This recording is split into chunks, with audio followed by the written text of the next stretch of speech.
rātou peke whiu, nā jump shots. Ei te rere rātou, ne? Rere ana e. Taku mōhio, they just have workshops just on doing jump shots. Nā. Kōrero mai e hoa. Kaihea nā workshops e ora? Nā. Tere pau te wā mo tēnei hauwha. Hoi anō.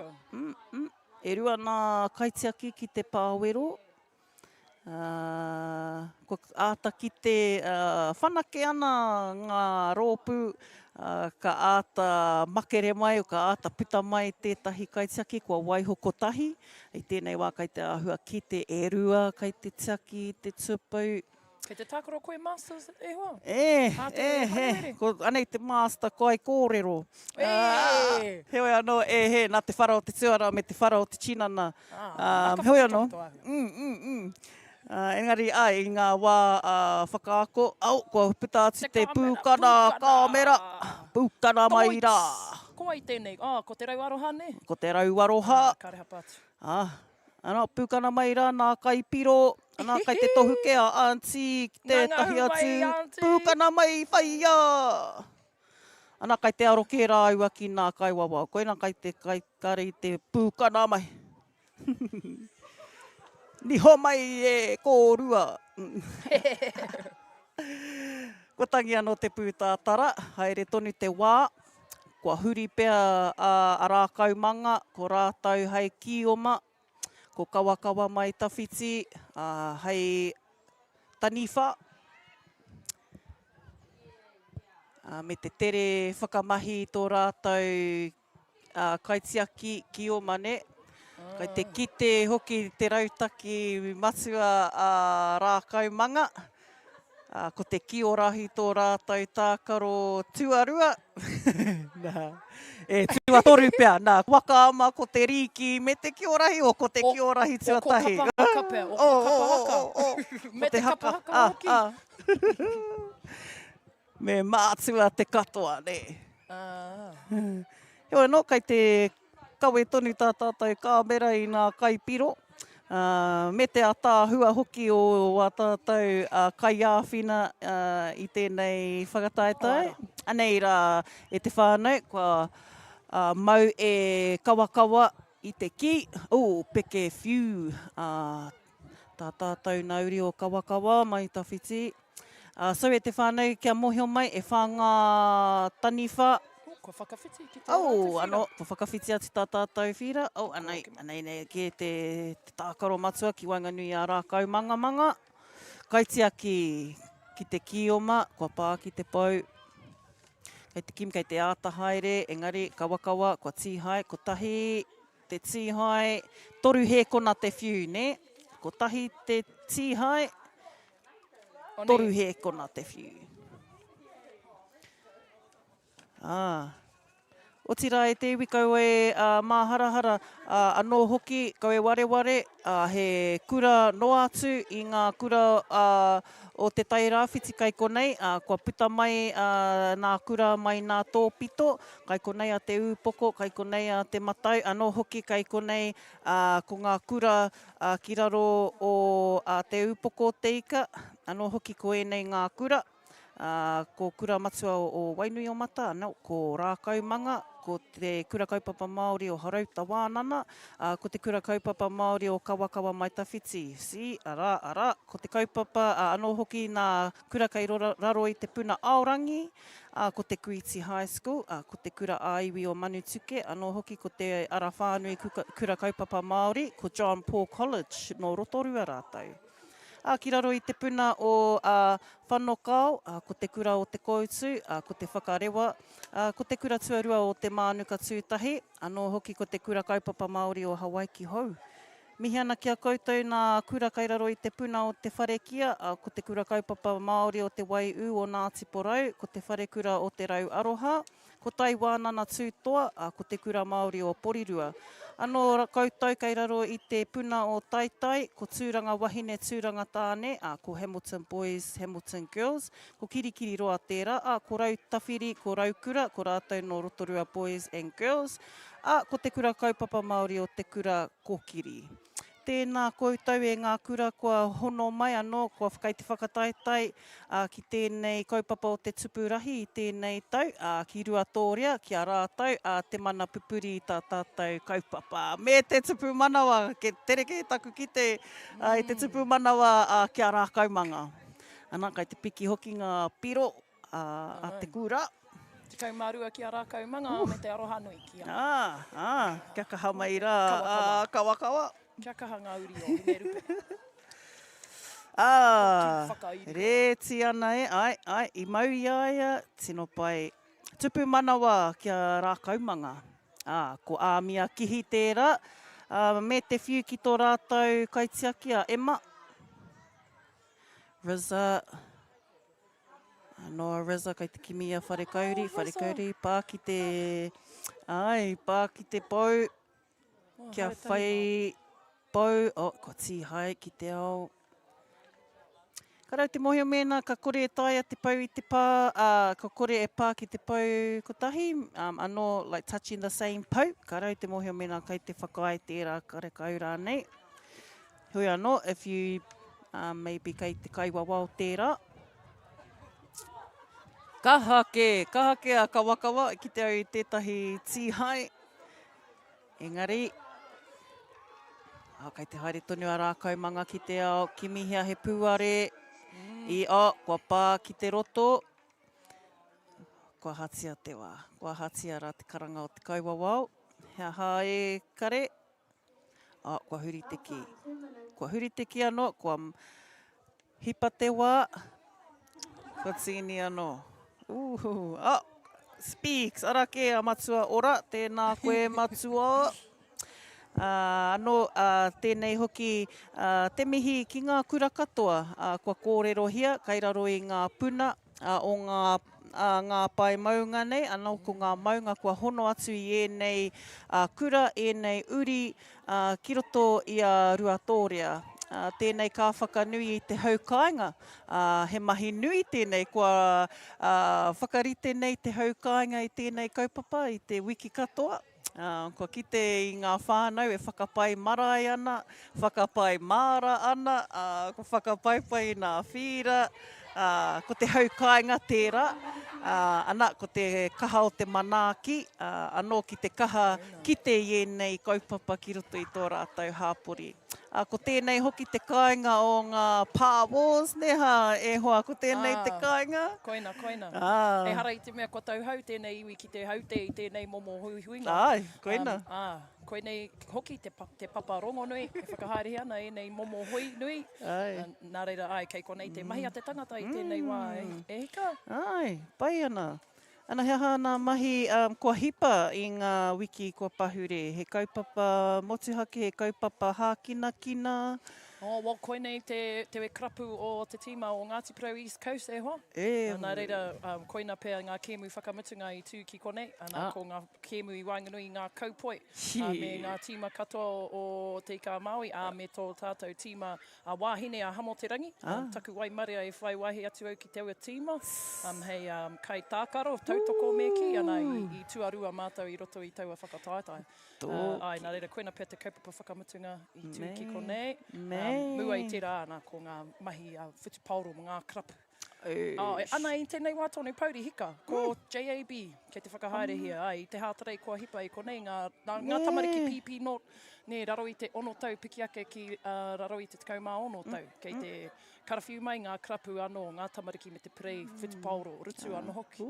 Nā reira, ka whakatā i enei rā whakatā, ka tū anō te whakataetai hei te hātarei. Whai ana. Ana, rongo ana koutou ne. Kua kai te haruru tonu nā papatākaro ki roto i a Ngāti Porou, ki roto anō hoki a Ruatoria. Kua kore e wātea. So you got to, kai te pisi ki nei rā, wēnei uri, wēnei kaupoi ki tēnei pito. Anō hoki, tika tā whaia, tā koka he mea ka e hara tēnei i te mea i te aha ki a rātou, ko e hia kaupapa kua tai mai ki runga i a rātou. Nā reira, tēnei ka mihi kia koutou te haukaina. Tēnā koe, kora. Ai, tātou nei, kai te mātaki kua tūhono mai a ohorere nei, ki roto i te tā tātou kaupapa. Anō hoki te mihi kia ki te reo irirani o Ngāti Porou, ko rātou hoki kai te kawe i tā tātou kaupapa o te tupurahi i tēnei rā pōpō hoki. Nā reira, kawa mai tawhiti tō tika atu ki te pāwero. Tupu manawa ana, kua hipa e hia nā kai tākaro i aia. Toko toru, toko whā. Rawe ko tiro. Mea te mātaki i aia, a Bill. Ngā waiwai tere o te rauri o maurea. Me te kite anō, kāre e nei wahine i te mataku i a koutou nā tani wharau.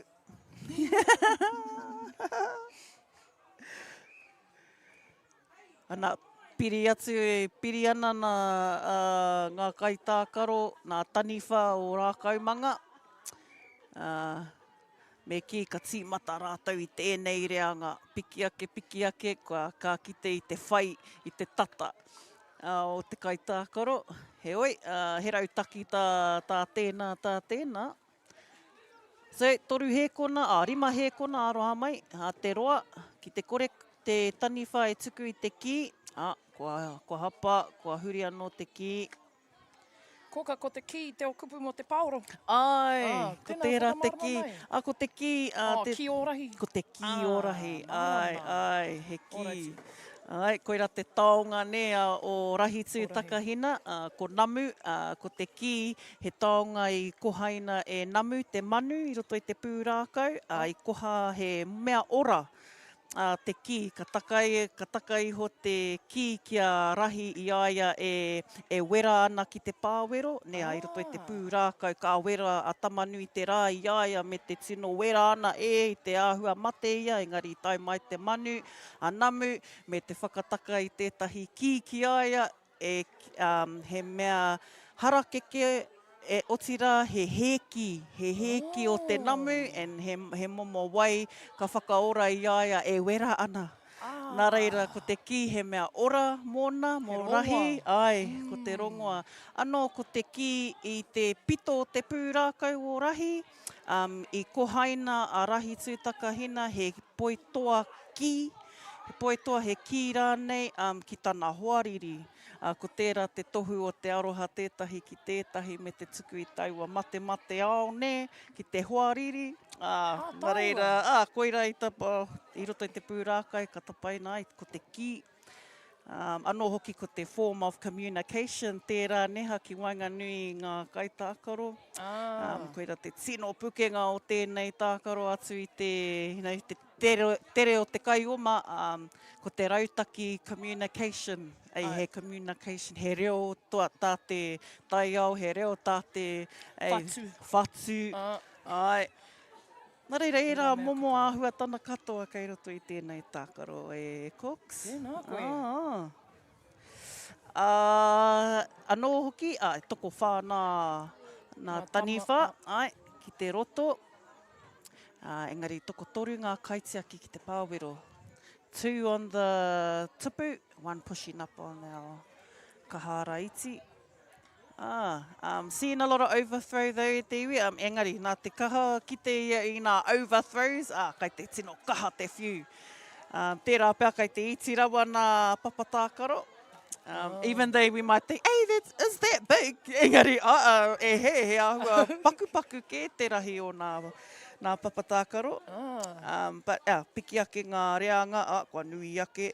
He ine ngā tūturu nei? Āture nei? Mo te tikana he ine nā tā i arohe, neha. Huri ana koe ki tērā pito. Me tākaro koe ki tō rātau, tikana tō rātau. He anō e te whānau, paku pūrākau māua ko kōka.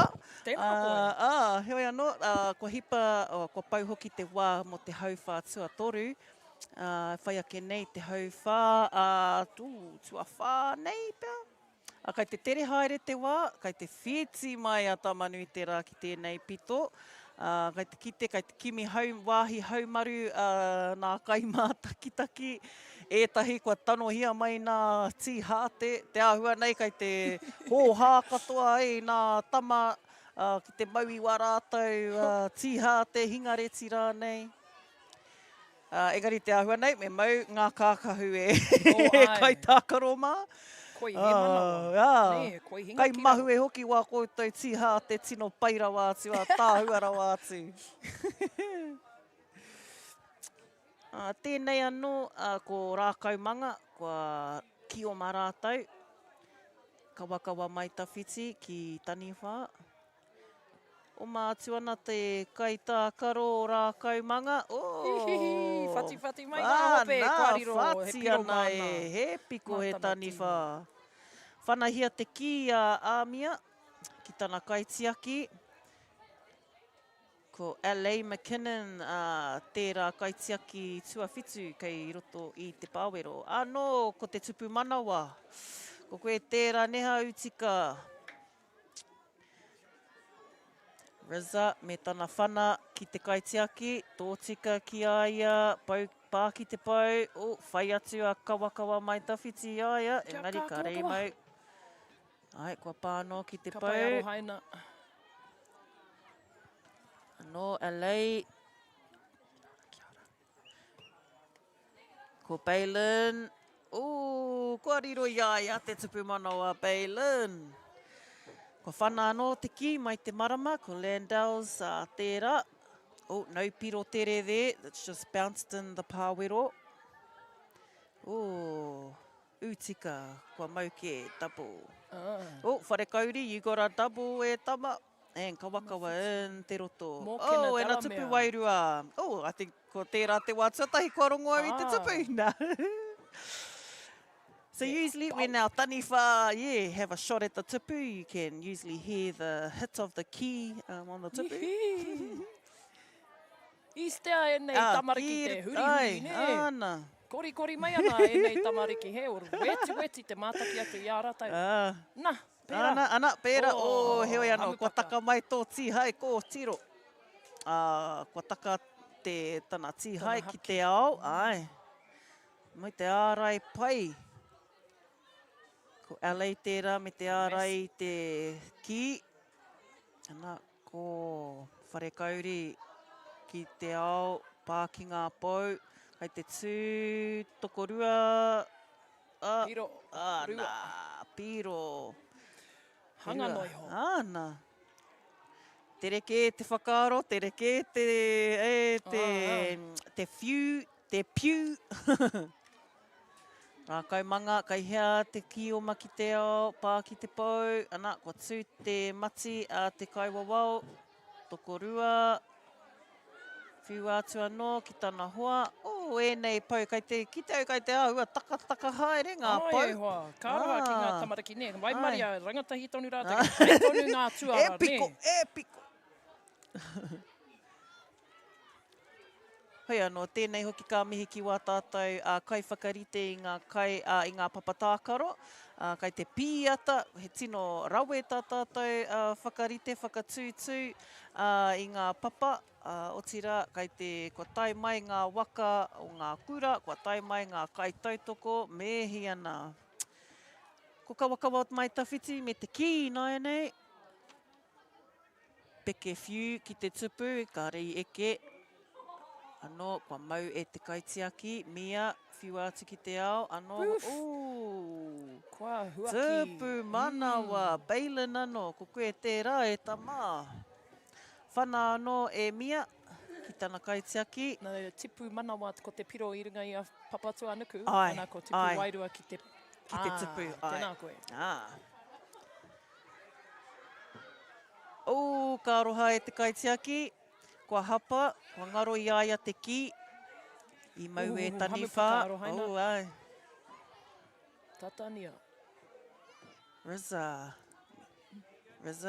piu ana hope, ko tahi te tīhai. Mia.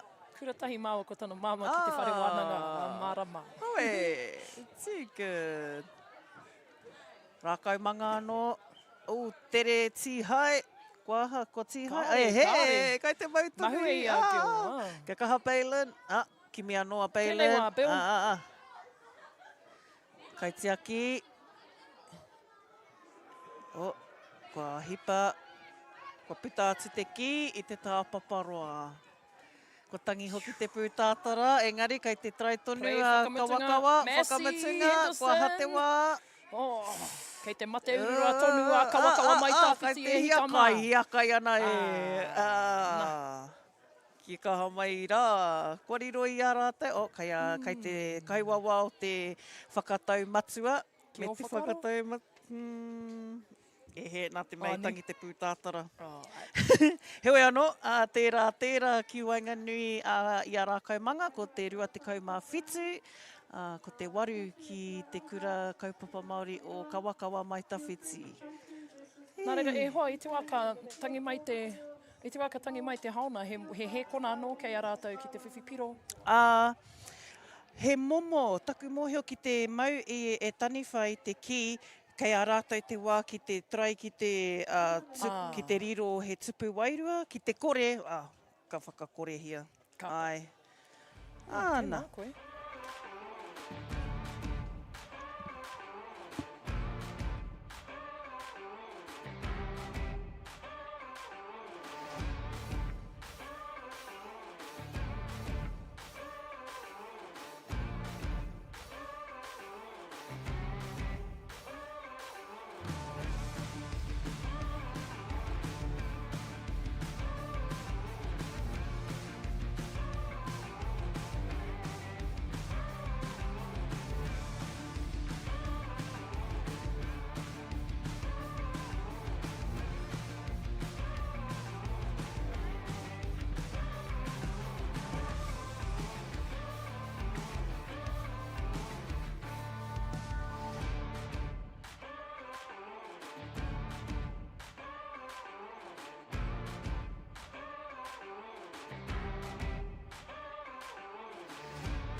Nau mai hoki mai e te iwi, ko paora tēnei, mihi atu nei ki a koutou, mo tēnei wāhanga o te whakapāho koutou ki a koutou. Kei tōku taha, ko Riria, tēnā koe. Tēnā koe matua, tēnā koe, o tērā tēnā tātou. Our game this round, who we got? We got Te Rau Aroha up against... Te kura Māori o Puridua. This is round 5? Round 5. Round 5, whānau. She is weta out there, whānau. Underway here. Just like that. On field 2. Number 8 for Te kura Māori o Purirua, we have Wiramu, 67, Declan, 13, Liam, 5, Manu, 16, Ra, 0, Paura, Toru, Kohunuku, 10, Bruno, 6, Whakaotirangi, 1, Latoya, 17, Te Aomihia, Te Kaumārua, Darcy May, Iwa, Kaila, Wha, Mia, Whetu, Te Te o Rauru. And te wharekura Te Rau Aroha, there's number 5, Tiare, number 6, Kimani, number 16, Rakatau, number 10, Tai, number 1, Wiri Poai, Wiri Poai, number 9, Tai, number 8, Te Wārena, number 12, Pareana, number 7, Huia, number 3 is Rahara. Te Aumihi wearing number 2, Pirihira wearing number 4, Puao wearing number 14, and Mereata wearing number 11. Rightio e te iwi. We're on. It's getting weta out there, whānau. If you are here at the field or coming to the field, they do have a free drink station as well as free sunscreen right around the field. Tautoko. So panipani o kiri tamariki mā, enu te wai Māori. A pai te kite I ngā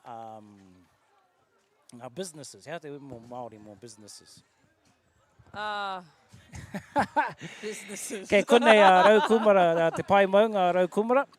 They've got a workshop set up here so you can see what's happening way out in the back where you can't see in the rau kumara.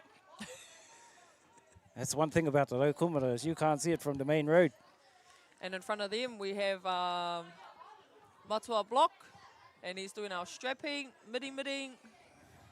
If you end up injured, go and see him at te whānau. Just looking at our score. 9-0.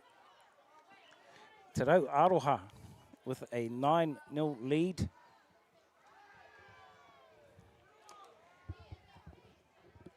There was a little bit of switching around at the start of this game because the flags that the teams had were clashing on the uniforms. The Te Rau Aroha originally had the blue. They've swapped to pink. The kura kaupa mo Māori o Purirua yet to put some points on the scoreboard.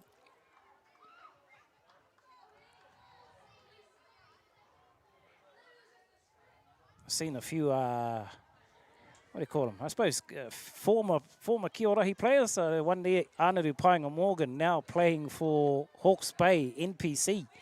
Turned up to have a watch of his younger sibling. I believe is in the Turangatane, Turanga Wahine team. Oh, yes.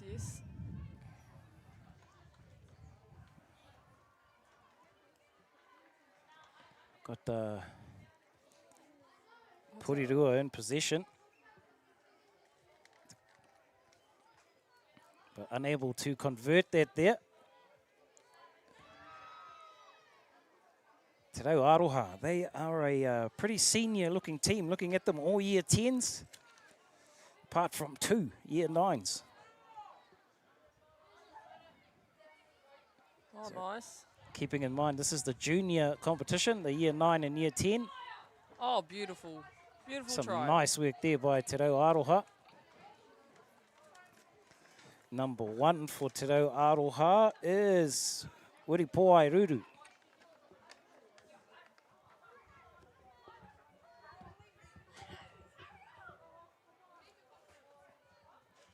Oh, that one there, he's got a big arm on him, but it just needs the direction.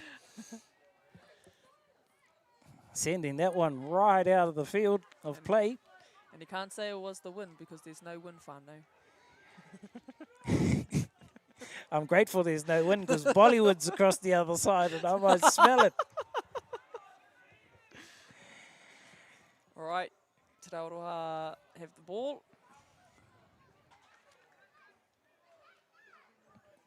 Te Aroha currently with a huge lead, but as we've seen in some of the earlier games, they can change quickly. But again, able to bank points. There's that number. That's that number one again. That's that Wiri Pōai. Referee just allowing the last play to go here. Nice defence there by Puridua Kura.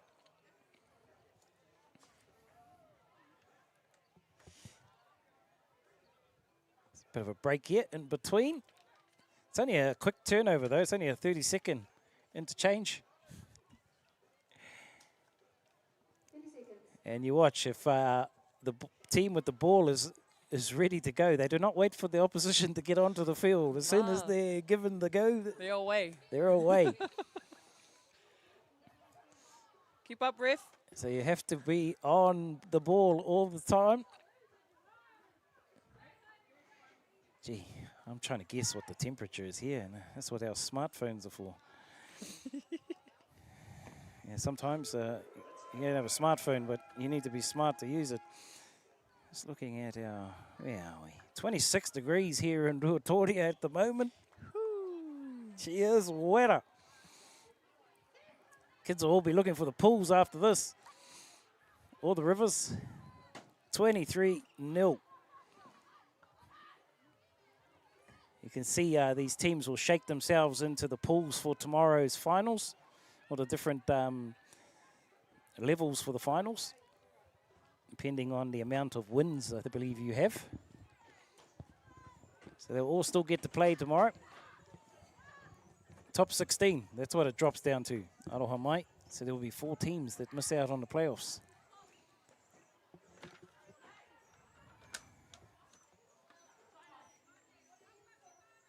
Good to see, though, that 20 schools represented in the comp.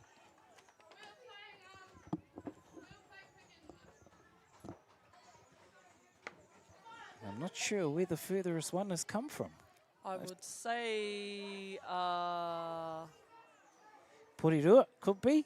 And Wainui o Mata. And Wainui o Mata. No South Island teams here at this comp. Come all the way down from Te Whanganui Atara.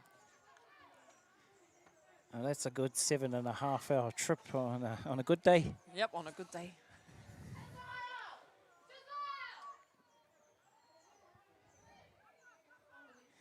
Te kura Māori o Purirua here. Doing well to hold out Te Reo Aroha. And now with their chance to try and bank some points.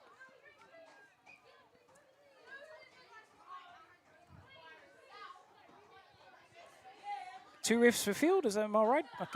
Yep. 2 refs for field, per field.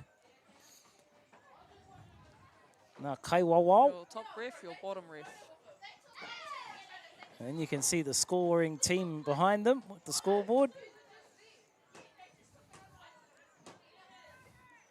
Oh, that was a swift turn. For those of you that don't know the game properly, you will see that when the Kioma are going around touching po, you will watch the ref raise his fingers as each po is touched. And then whether they bank them or not, he knows how many points to give them. And you will see that if the ball possession changes hands or go out, they'll just drop their hands and recount starts.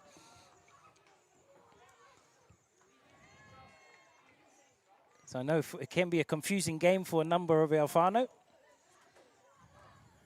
but a game that incorporates skills from quite a few other sports. Ooh. See the old sidestepping there from the Puridua player.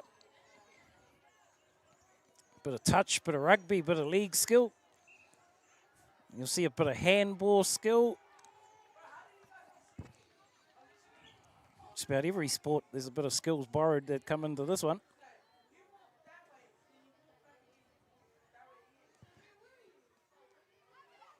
Just waiting for the ball to come back into play here.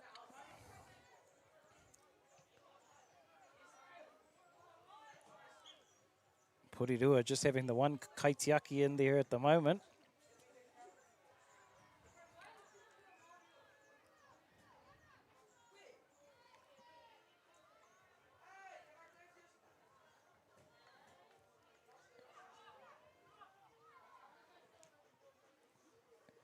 Puridua looking to try and get some points on the scoreboard. Struggling to find the open players. Te Aroha got that intercept. Oh. And I suppose the different levels of the teams will come down to how long each school's been playing at each kura. Some of them have been playing this sport for years, and then you get some that have just picked it up recently.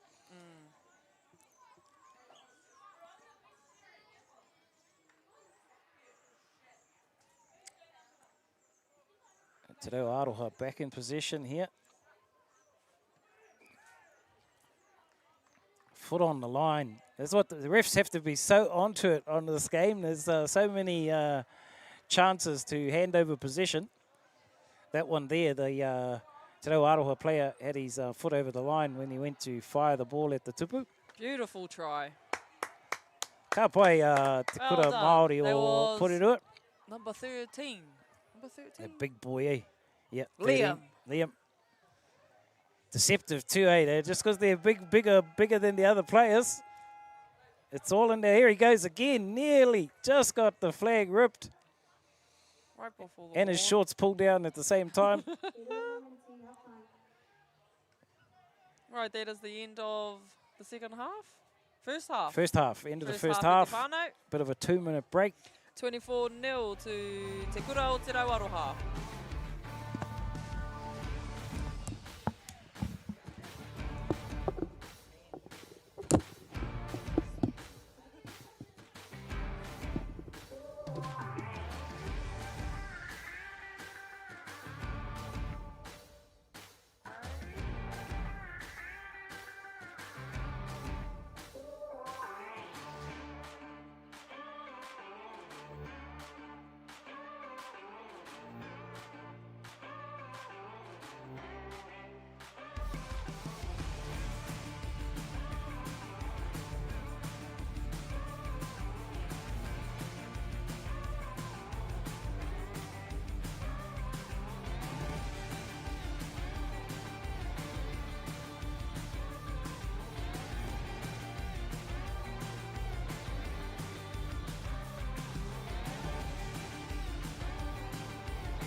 No more hoki mai te iwi.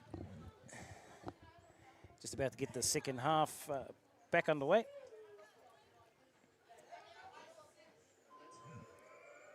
There goes the hooter.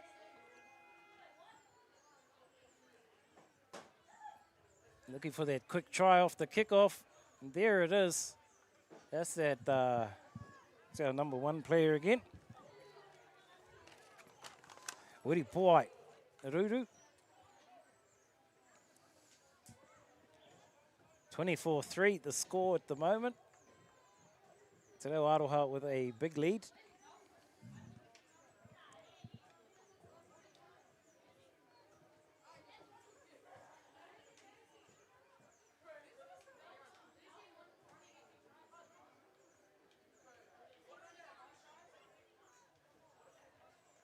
Yeah, no one.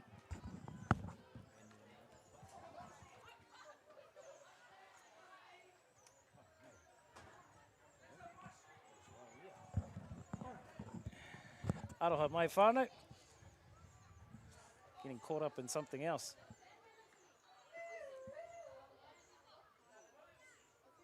Te Aroha back in position.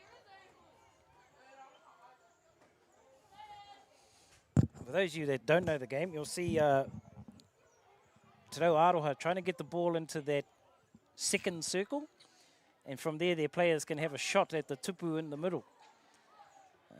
Able to get 1 point per hit if they can hit that tupu, while the other team could score a max of 7 points if they touch the 7 po and then score a try. So both teams able to score in either defense or attack. Nice flag rip there by the Puridua player. Can't see the numbers. Number 8. Look like number 8. Widamu.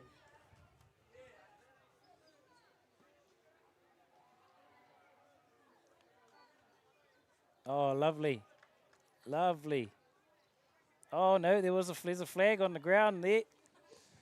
Nice rip there. She can't defend with one flag.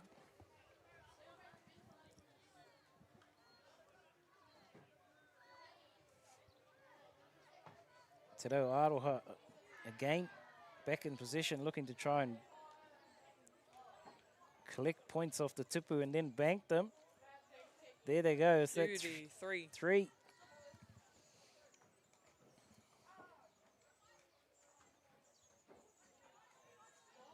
I'm sweating up here in the shade, beauty. so those kids down there must be Drenching. drenched. Might have to go Drenching for the love of the sport. ask the fire brigade to bring one of those big trucks down here and just put the hose up on a fine spray right across the field. You can see some of the other teams going quite a distance to find shade to warm up in. Nice defensive rip there from Puridua. Oh no, the try was given.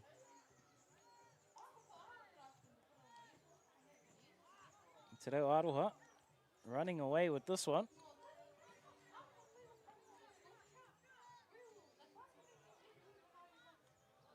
Today is 5 pools. Work out the seedings for tomorrow, and then there's we heard top 16 teams will advance to the playoffs tomorrow. Good save there by Te Reo Aroha. It's a long day today with the final game ending around 4 p.m. this afternoon. We're currently in round 5. Te Reo Aroha leading 31-4.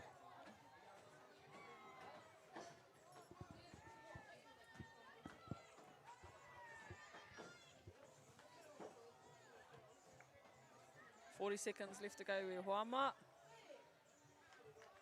Nice. Good try.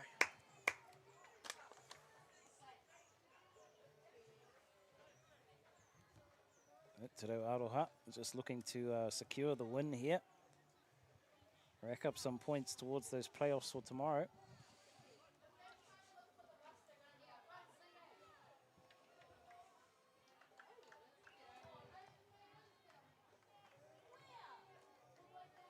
Coming to the end of the third period, the Wahanga Tuatoru.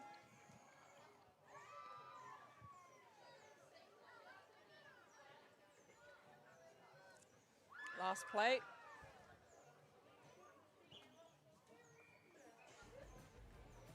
Oh, there it goes. Wicked. 36-5 e Huama to Te Kuro Te Reo Aroha.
Back underway in the fourth quarter.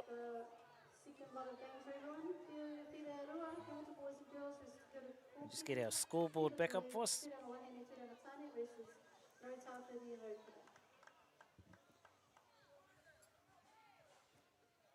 Te Aroha, the taniwha in this last period of play.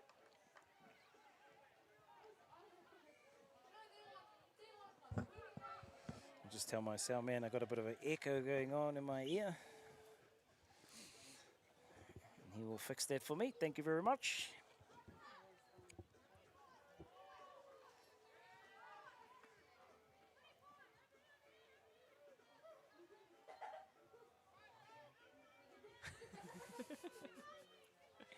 Oh, lovely there by Te Kura Māori o Puridua.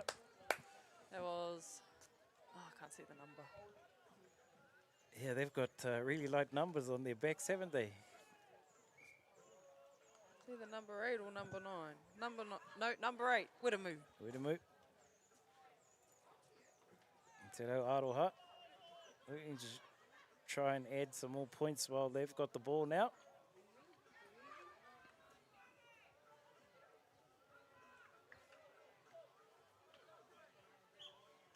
Oh, and the big man, Liam, not able to pull that one in. They're straight between the fingers, out of play.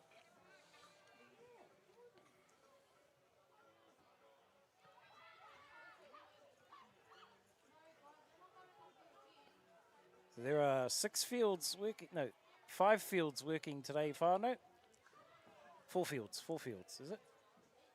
Yeah. 4 fields. So not just the televised game, there's 3 other games on at the same time.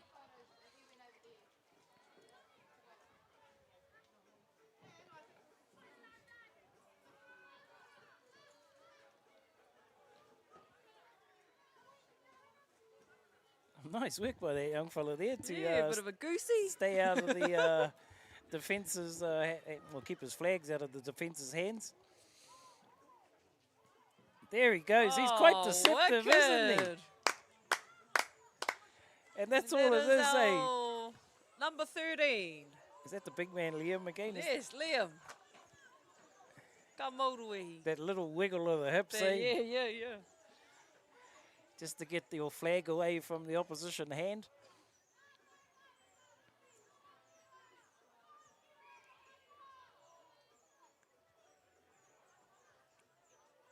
Kura Māori o Puridua actually starting to get into a bit better groove as the game progresses. Oh, there it is. Oh, lovely. Beautiful. Lovely, that was 5. Bank 5 points and you can see the score. Like, it's just like that. Goes from 10 to 15 or 16. Oh no, it's gone up to 17. I can't see the scoreboard across the other side. That was number 67, Declan.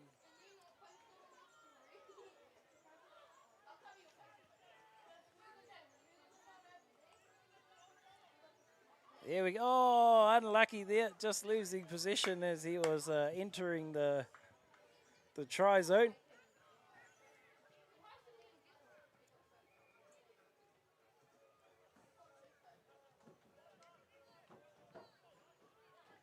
We might get a diagram and add that to our graphics tomorrow of the layout of the field so that we can point out the different sections of the field to those watching that don't understand the game. For first-time viewers, it can be quite confusing.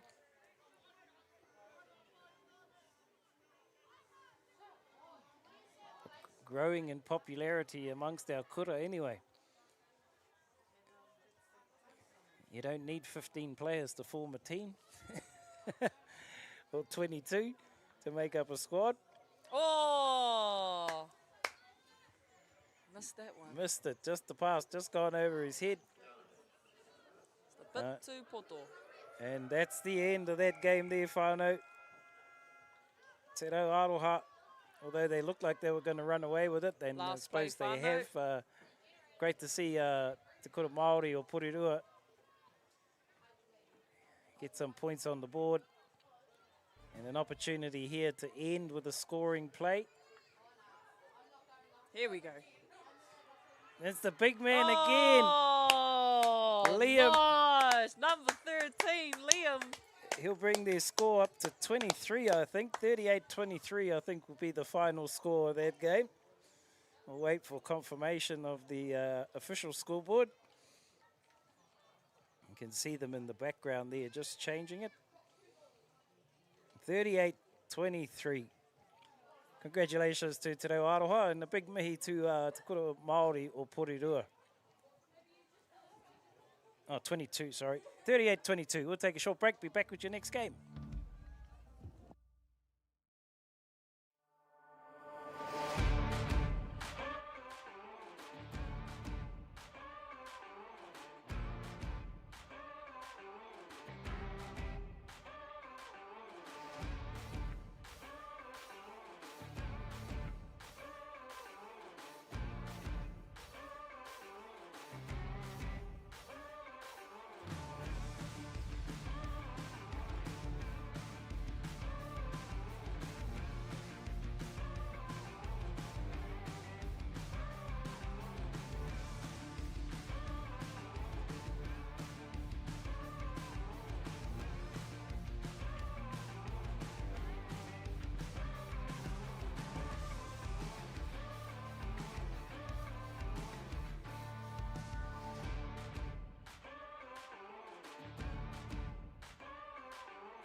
Tēnā anō koutou e te iwi, hoki mai rā ki tā tātou kaupapa tupurahi. Anei rā, ko te tākaro kei Wainganui a rau tawhiri rā, ko rau tawhiri, ko rau kura, ki Wainganui i a tūranga wahine, tūranga tāne. Anei rā, ko ngā kaitākaro mō rau tawhiri, rau kura. Ko reia Paenga Morgan, ko Dazon Hooper, ko Ese Roma Filippo, ko Lahai Thompson Marks, ko Karangarua McLean, ko Josiah Turner Mihaka, ko Simone Raresia, ko te Ua Mairangi Webster Tārei, ko Tian Mārei Kura, ko nā kōtiro ko Alexandria Jins, ko Raupare Hoheparewi, ko Maya Henderson, ko Gracie Makuare, ko Delaney Kirkland, ko Penelope Aroha mai, ko Penelope. Te kani. Ko Amo te pūrei nātai. Tēnā koutou rau tawhiri rau kura. Ko ngā kaitākaro e hika mā mo te tīma o tūranga wahine, tūranga tāne, ka timata mai ki ngā tāne. Nama te kaumārima ko Maddox Poihipi, nama ono Maihi Allen, nama waru Daniel Faitiri, nama toru Mahaki Nikura Perry, nama whitu Riley Brown, te kaumā waru Ashton Rimine, te kaumārua Raymond Jameson, nama rima Falcon Spring, ko ngā taitama wahine, ko nama whā ko Jaden Kemp, nama waru Indy Nikora, te kaumārua Piper Wainohu, te kaumātoru Aroha Kinari, rua te kaumārua Bailey Garrett Koia, te kaumawhitu Riria Ata, rua te kaumatahi Betsy Finlay, Pauri kia manawa nui mai taku whakahua i tērā ingoa. Nama rima pia ko Peyton Smith. Nā, mihi ana kia koutou. Anei ko nā rōpū kapa e rua, raukura rātou ko rau tawhiri, ko rātou e tākaro atu ana kia tūranga wahine, tūranga tāne. I tēnei wā, ko tūranga kai roto i a taniwha me ngā tīhai kikorangi, anō ko raukura kai roto i ngā tīhai māwhero. Ko rātou hoki, ngā kioma i tēnei wā, i roto i tēnei rauna hauwhātuatahi, rauna tuarima, te ono aroha mai, ko tēnei te rauna tua ono mō tēnei rā. He momo pakana kai te haere, kai te rongo pai tātou, huenei ngā kura toki ana ki ngā tākaro, heoi anō te Kiorahi, ko rātou anō kai te eke taumata. Ko tahi te kaitiaki ki tō rātou pāwero, ana, ko te wahine, ko te kōtiro anō kai te tiaki tana tupu. Ko raukura meki, kua kore wā rātou ingoa ki ngā hāte, heoi anō, koutou mā e mātaki mai ana, mēnā ko tō tamaiti, ko tō tamāhine, tō tamarānei, kai te tākaro, whakanuia, whakapāoho atu rānei ki runga i ngā whārangi, kia ki te paia i ngā whanaunga i tō uri e tākaro ana. Tēnei hoki ko tūranga wahine, tūranga tāne, me te ki, ko rātou kai roto i te roto. E toru ngā kaitiaki, kua kai roto i te pāwero. Ahakoa, puta mai ana tētahi. Me te tere parahuti ana, kua tupu manawa. Ia. He anō, kua kore nā te mea i tīhai. Ka aroha. Aroha atu ana, kia raukura. Kia mai mahara hoki e te iwi ko raukura rātou ko rau tawhiri ne, Rotorua Boys and Girls. Nā reira, koina e whakahua ana, ko raukura, ko rau tawhiri. Tere whiu, me te peke whiu tūranga. He whanauna, he iramutu wau koka ki roto i te tūranga? Kāre aku iramutu I roto I wēnei tīma e rua. He hato kura o mua, kuwai tō kura o mua. Hika, ko te kura kaupapa Māori o Arowhenua I waiho pai muri hiku e hoa. Engari, tukau mawha wakupakeke ka piri atu au ki te kura kaupapa Māori o te wai o Ngāti Porou me Pāpā Whio, me ana ako ngā runga paua ka whakāta. Reira ai. Kata te ki, ai. I whai hoki au I te pangarau me te pūtai au. I a Uncle Phil rao ko Uncle Willie. Iara. Tō waimari e kōka. Main. Koe? No te kura kaupapa Māori arohe o Waiohau, I kurai nā hau ki tētahi kura kaupapa Māori, tuarua, I haere ki tētahi kura tuarua. Piro. Kei whia tērā, Waiohau? Waiohau kai roto I te whārua me ki kai Wainganui a Murupara me te teko. He whārua pakupaku nai ho, engari no reira a hau, ki te taha o taku pāpā, ki te taha o taku māmā no roto o Pariaka, no hoki ki Waifeti atu ki roto o Wainui o Mata. Tēnā koe. Hoi Kai anō anō, rā. Ko whiwhi piro. Ko piro anō te kioma o tira tūranga, nā reira kai a rātou te whana. Timata ana te tākaro, ko rātou ka whana te ki mai te marama. Rite ana ngā piro. Rua ki te rua. Rua ki te rua. E te iwi mautoni mai, he piro tere i ki te koutou. Pakanga kei te haere, wā. Wainganui e nei tīma toki. Ai. Me te, ko tai mai hoki a tamanui te rā, me wana hihi. Ahakoa te wera. Kai te āhua rite rātou, ngā kai tākaro kia rahi tū takahina. I pakanga i roto i te rā, te ua, te marangai. Nā reira ahakoa te whiti o te rā, te wera o te rā. Pākanga tonu atu. Koina.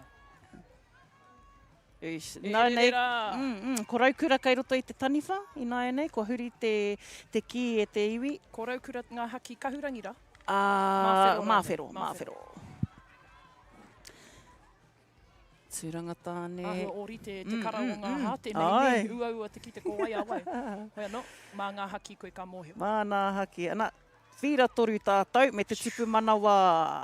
Me, ka tuare te rā kōtiro te whiwhipiro. Kare hapa ka mamai ngā tuke, ne. Reti ana ranga e a papatu anaku. Ngā pona me ngā tuke. Ngā pona, ai. Ko skare roa, ko mummified nea, ka strap nea. E rā mea katoa. Tatania. O tira tātou kai tautoko o hato hone, kai ko nei hoki a ia, me tana waka tūroro. Heoi anō, hopefully ka kore koutou e hia te waka tūroro i tēnei rā. Engari anō, kua whiwa atu te ki e te kaitiaki ki tana kioma ki te ao. So the kaitiaki is looking for a kioma in te ao. Now players must still have their 2 flags on. Yes, as they've crossed through te roto, 2 flags on, haven't been ripped. Ana, kua tupu manawa. Nice work. Rawe tō koutou mahi tūrana. Piro tere. Piro tere, enari anō. Kāre. Kua tihai tana haki e te hera kotiko. Nana kia. O eti. Raukura, kai a koutou te wā. Kua tupu wairua, kai te i tū te ringa o te kaiwa wao. Te mati ringa. Kua ārai atu e te kaitiaki. Kioma ki te ao, pā ki te pau, kai te tū te mati ringa, te kaiwa wao, ko tahi, e rua ngā pau e te iwi, kai te whai i te, whai tonu, e he kua tihai, and intercepted by Raukura. Raukura with an attempt at the tupu. And the taniwha moving the kioma, so the taniwha will try to move the kaitiaki around. That's why they'll try to throw it around, get their little defense off from the kaitiaki. Sometimes it works, sometimes it doesn't phase the kaitiaki. Pērā ki tērā, tupu manawa anō ki tūranga tāne, tūranga wahine.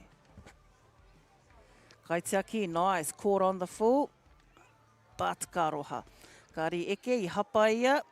So the kioma, I hapa ia ki te roto. So he's come off on offside. Alright. So they must have, when they cross through te roto, they must score. Otherwise you're just, mau taima. Tō tika ki te ana, ki te pāwero. Huri ana hope ana So, tupu manawa. So as long as their player, the kioma player running from te ao, can keep their rippers on, gain possession of the ki, run it through to the pāwero. If you can do all of that without getting ripped, ara, kua tupu manawa. Nice block there from Kaitiaki. And just the taniwha will try to aim the ki towards the bottom of the tupu. In the past, a lot of our players were trying to jump shot to get their ki on top, bouncing on top of the tupu. Hoi anō rā, some of our taniwhas have changed their strategy. Nā reira ka, it looks like they're going to go and jump up at the top, but actually the ki is going towards the bottom. So, he puke nā tērā. Yeah. And sometimes Sometimes our taniwha will have a shot, will look like they're going to throw a mean, mighty shot at the tipu. Engari, it's soft as. They'll actually slowly release it just to get that reaction from the kaitiaki. Koina te taira me Koina. whakaatu mai ngā tamariki Koina nei, te kia taira. nanakia. E ne. Titiro. Kia whakapōraruraru i te wāriri. e hāre anau ki whea, kare koe mōhio. Ka koe mōio. Nīti ngā tamariki nei. Koeira. Whakatoi. Āna. Tērā momo. Wai, maria hoki rātou kāri a mātou tēnei hākene iau, i a tāua i te kura nei roi. Tika hoki. Pake ki rā noa hau ka ako ki tēnei tākaro. Awau hoki. Engari. Mēnā i a tāua tēnei kemu i a tāua i te kura nei. I a tāua ki te kura. Mutu mo i rātou tākaro nei. Ko kore ke he tākaro tuātui i te Kiorahi. Hoi anō. E tika. Hoi anō, ko tēnei tētahi o ngā tākaro neha kia maumahara hoki tātou he awa no te taonga tākaro, e hara ko te Kiorahi anake, arā ko te tapu wai, arā ko te horohopu ko ngā tākaro poitoa, arā tu anō ko ngā tākaro me ki nā rākau, nā tākaro me nā rākau, nā reira e te iwi, aha kua tākaro mai, kai te pūkana mai, kai te haka tonu mai rā nā uri. O tira kia maumahara, kia whakanuia hoki a tātou te iwi Māori. Nā te mea e hara ko te Kiorahi anake kai te whakahaere i tēnei wiki, ko te mana kuratahi anō hoki tērā, ki roto i a taurana. Anō hoki ko te Kiorahi ki roto i a Ruatoria ki ngā tiporau. Nō reira, e mihi ana kia koutou kia tātou mo te tūhono mai. Anō hoki mo te whakanui i wā tātou ake taonga. Nō reira, pūkana mai rā, koutou o rautawhiri o raukura. Ko koutou e nei, kua tau mai, mai te arawa waka. Mai nā waru pūmanawa o te arawa, anei rā koutou. Mai make tū ki tonga riro. Ki tēnei tihi o hikurani, anei rā te mihi. Raunatua ono, ko te hauwha tuarua hoki tēnei. So second quarter of our sixth round between Raukura, Rautawhiri and Tūranga Wahine, Tūranga Tāne. Gisborne boys and girls. Awesome display here of skill, of talent, of quick agility. Pērā ki tērā, we almost had a quick piro tere, engari we've had a rip in te roto. So it's been a handover. Tūranga Tāne have the key and taniwha, 3 kaitiaki in the pāwero. Anō hoki e toru nā kōtiro. Te ahua nei, i roto i nā tīma, e whā ngā tama, e whā ngā kōtiro. Koira te whakatau. Reira koina hoki te mixed teams e te iwi. So if your school is not representing here, i roto I tēnei whakataetai, he tau anō kai te heke mai. E hia ngā tau kai te heke mai kia pai ai te uru atu. A tērā tau kua piki ake ngā kura. Rau e tērā. Whira tua toru tātou.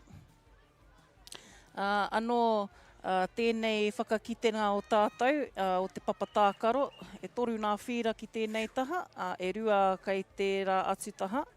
Tēnei te tākaro ki Wainganui a Tūranga Wahine, Tūranga Tāne rātou ko Raukura, ko Rautawhiri, Rotorua boys and girls, and Gisborne boys and girls high. So these two kura are not strangers, although Raukura, Rautawhiri have just over the last sort of 6 years been making an appearance and showing up. Anō hoki Tūranga Wahine, Tūranga Tāne, no mua rāno, no te oroko hanake. Tika, ai. But always showing strong consistency. Tēnā rawa atu koe raps, mina rapiata, te kite anō, kai konei tonu koe, ki Wainganui ngā uri o te tairāwhiti. Me wiremu kā tā rātou manager. Raiwa ko matua wiremu tū, mātia wire. Anei rā ko tō kapa, kōrua, anō tēnei me ki tēnei ropu e ka kite tātou I tēnei kapa I ātau. Karo ana I wana taniwha, engari hea te whakatau a te kauawau, kāre eke. Kua huri te ki nai nei kia tani wha. Pick a few, jump shot. So some of our players get some mean airtime at te whānau. You'll see just that little momentum they need to get. They'll get run from te ao. And our Kioma running through 3 defenders. Mai ana, te whawhai i tērā tama. Tupu manawa. Ai. Raukura. Piro tere. Kare eke. Gain possession. Tūranga wahine, tūranga tāne. And Raukura will again get possession. Oh, number 7 just slightly turning into a player in te roto. And player lost the ripper. And nice defence, little jump defence there from our kaitiaki. Raukura with 3 kaitiaki protecting the tupu, 2 protecting the tupu, 1 pushing up on the kahara iti. Nice deep pass there from the kaitiaki. So our Raukura kaitiaki, 1 opting to stay in to protect the tupu. And some of our tākaro and ahakoa te teina o tēnei reanga. As they progress, you'll start to see 3 kaitiaki go down to 2. Next minute, they'll leave 1 if they're that confident with their kaitiaki. Oh, ka waiho kotahi. Oh, yes, tepe. Ai. And tupu Haruri manawa. tapu ai. Wow. Yes, rawe nā tapu ai e tama. Whanak te ki, mai, kua hatia, not even fire. Oh, ta kai wā tara even.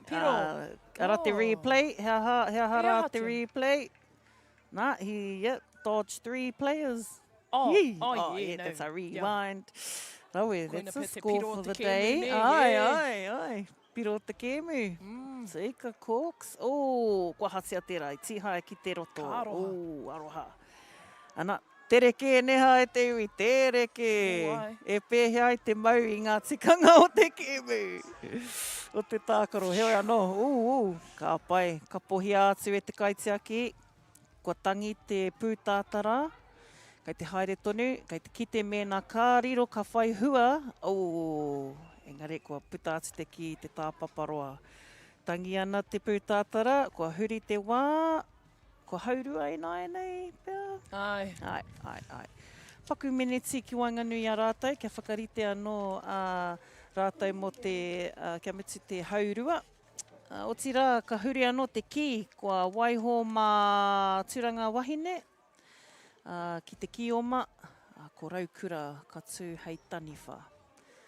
Kia mōhio mai rā e te iwi, anō tēnei te kaupapa o te tupurahi, ko te kaupapa whakataetai Kiorahi mō ngā teina, o ngā kura tuarua o Aotearoa, ne?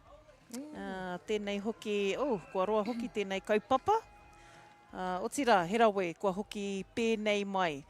Ki roto i ngā whārua, ki roto anō hoki i te tairawhiti. Kua tangi te pūtātara, kua hauwha, tuatoru i nei te iwi, 3rd quarter. Tere tērā wā whakatāne. Tino. Ahua rua tekau he kona noi ho. Ai. Tēnei hoki te rauna tua ono on our round 6. Right. On our 3rd quarter between Tūranga Wahine, Tūranga Tāne and Raukura. Man. Now kaitiaki Tūranga, looking for their kioma in te ao. And their kioma player looks like he's going to opt for the kaitiaki. Always safe to use the kaitiaki. Little step. Caught, and he still has rippers on, and touchdown in the pāwero. Tino pai. Tino pai tō tupu manoa, but a step, roll over. Knee drop, spin around. Tata. Whiwhi piro. Doesn't faze them neha. He just, adrenaline, eh? Nice little block there from a running kaitiaki. So ko te mahike, kua kore what's not allowed is 3 kaitiaki protecting the tupu. So kua kore tērā e tāia. So that is why your kaitiaki will be pushing up on the kahara iti. E nā tupu manawa, te whakaaia te kaiwawao. E he ana. So raukura. Ko te kai ara iti? Ko te kaha ara iti, ko te... Kaha iti. Ai, ko kaha ara iti. Taua raina mo. Ai, ko tēnei te kaha ara iti, ko te raina... I wainganui a pāwero me te roto. Me te roto, ai, ko tēnei te kaha ara nui. Ko te raina o te roto ki te ao. Ko te kaha ara nui me te kaha ara iti. Ko te tāpaparoa, te ingoa o te outline boundary, tāpaparoa. Me te whiu, paku peke whiu, he peke whiu paku rā tērā, that little jump shot, but not too high in the air, just to get the key levelling at the centre of the tupu. Koina tētahi rautaki pai, throwing the kaitiaki off, because they might, usually the kaitiaki is going to go for a knee drop. That's the assumption that the kaitiaki will knee drop. So then sometimes the taniwha will either do a jump shot at the tupu, or he will try and angle it where the feet of the kaitiakis to get the key through the legs. He rautaki tērā, he rautaki. Koenei, this is all happening. Pērā ki tērā, look at that. Pērā, hey, 3 defenders. Ai. Koina te nanakia o enei tamariki ne, weti, te mataki i arata. Rawe, tū kaitiaki ki te pāwero. Anō.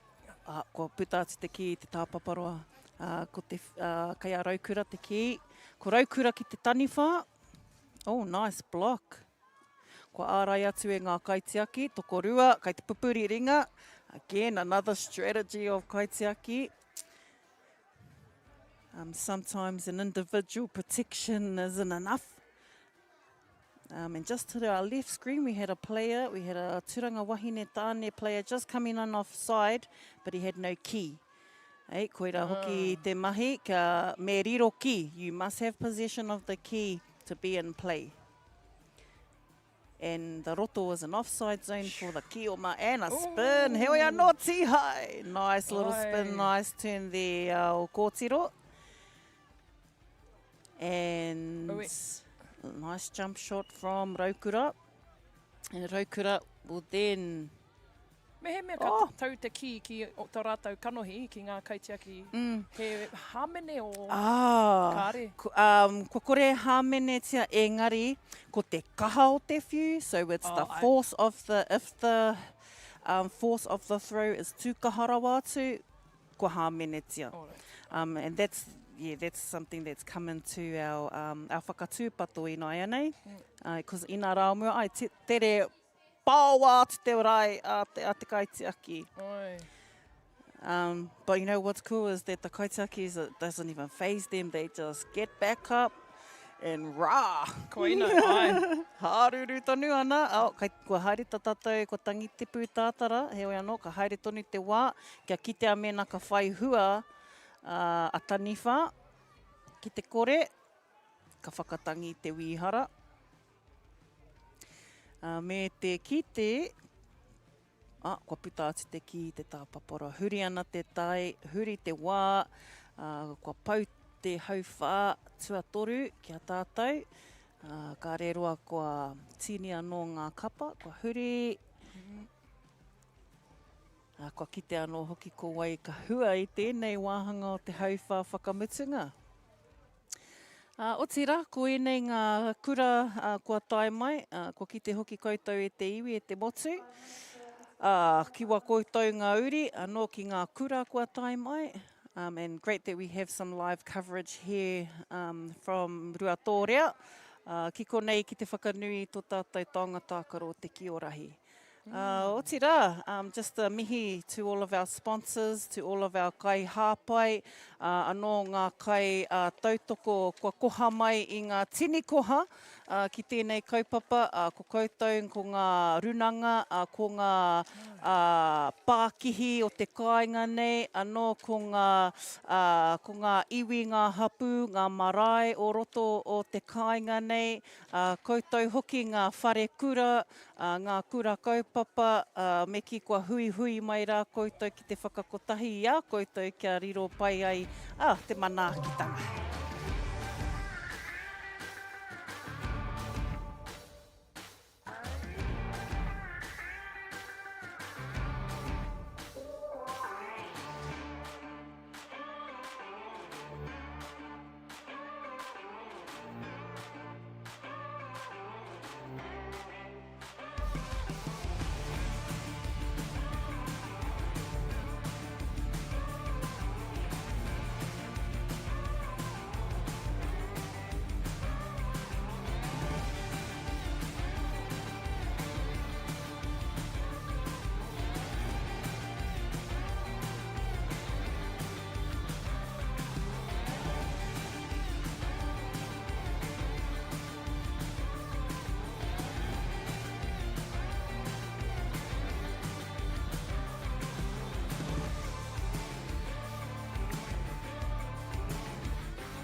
Right, kei te aha e sei.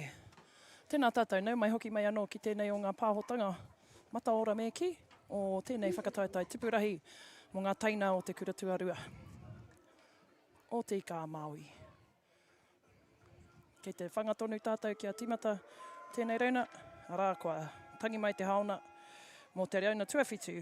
Ko tēnei kemu, ko te kura o te kuiti, ki a te kura a iwi o Manutuke. Ka tuku te rākau koro ki taku hoai, konei kia waha i ngā ingoa o ngā kaitakaro.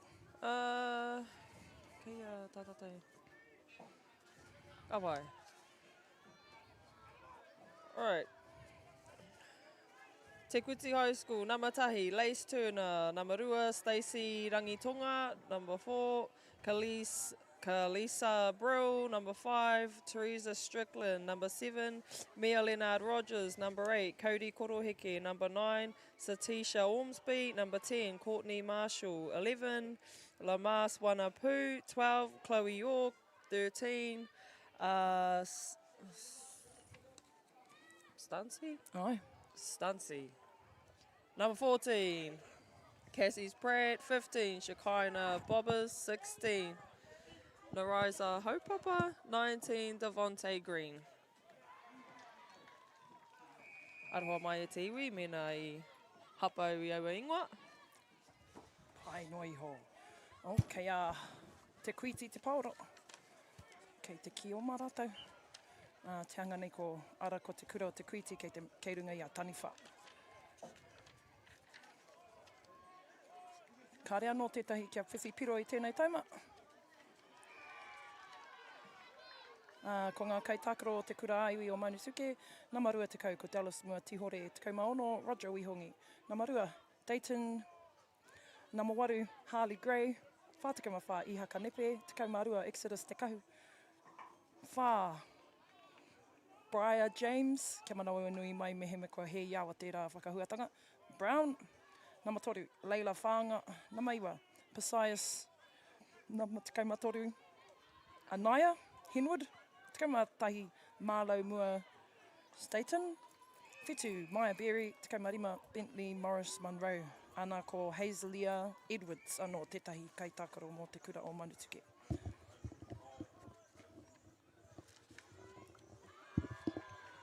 Kei a te kuiti te pauro.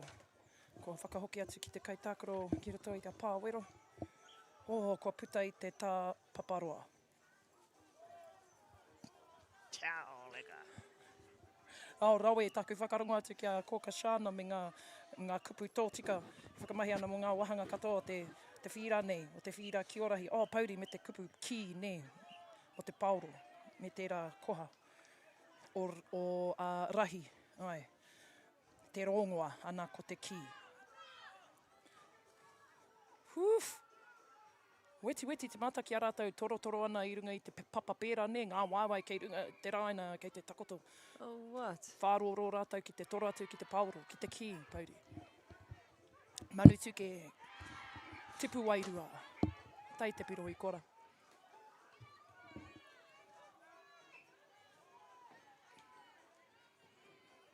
Te kuiti. Ka tuarehe tērā tama ki te o mama. Ki roto ki tana kaitiaki, kei te rapa ai tana hoa, kua kitea he ara. Whū, kua tihai a tana haki e Manutuke. Pēnei au kua riro piro I aia, engari karakau. Nei toki o te... Kiorahi. Up and coming.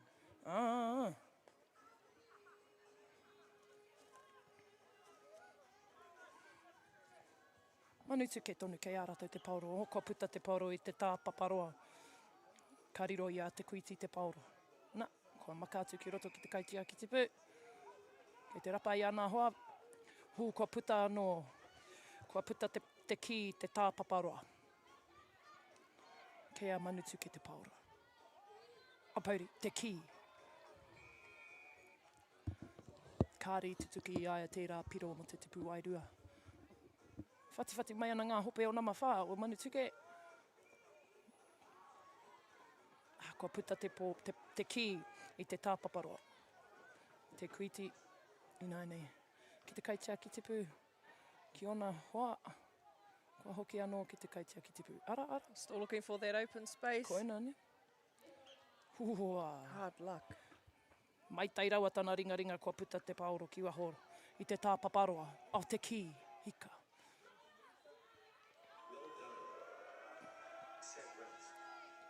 Phew.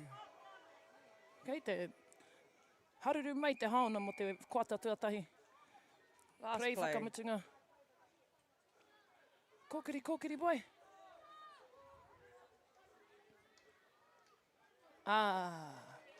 Ara, piro I ko rā, mutu kaha te kuiti taua kuata tuatahi. Nā reira kua whiwhi piro rātou ne. Ai. Ara. Toru kia manutu ke tahi kia te kuiti. Kuata tuatahi kua pau. Tere te rā 5 miniti ne rai hoa. Tere, all right. Toru he kona whakatāi huama. Koina. E mua I te rauna tuarua. Nā kua eke hoki te pā mahana ki tana tihi taumata pea I tēnei wā, e nei haore rua haramai nei, koinei pia te tihi o te wera, o ngā hihi o te rā. Tuku mai ana ki runga I a tātou. Rua tikai maono I te rangi nei. Phew, ara, Te pāmano o te rā. tēnā koe. Oh, Piro! kua timata I huama. Ko wai tērā, ko manutuke. Manutu ke tērā nama toru. Phew.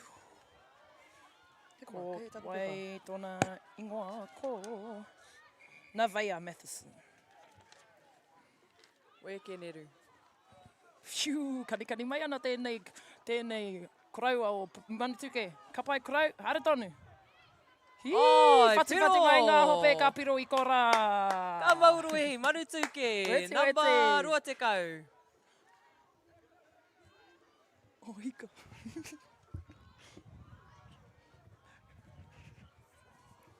Ka wai, te kuiti ki te tipu wairua. Oh, ko mahue I aia. Rere ki te taha matau. Oh, no, kāre. Whiwhi. Kua tau tērā paoro ki te tipu wairua. Pauri kāre aku taringa te rongo I te pāo. Mai konei. Te kuiti ki te tipu wairua. Karawe mai te hoki tērā kaitia ki tipu. Hoi. Kei te hinga mai ngā pau. Kaha ngā tamariki ke heke whakararo ki te tatsi e rā pau. Takoto tiraha na ki runga I a papatu anuku I tēnei wā.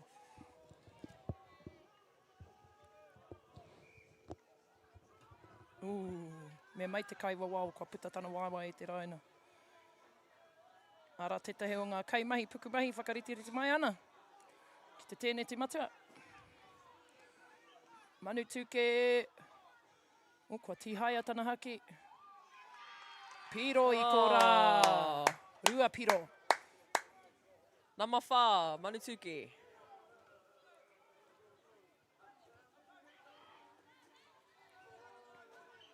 Hei te karangata kaitea ki tipu ana whanaunga kia pātata mai. Rāwe. Tahi, pautua tahi. Rua. Oh, kua tihai. Tātania, boy.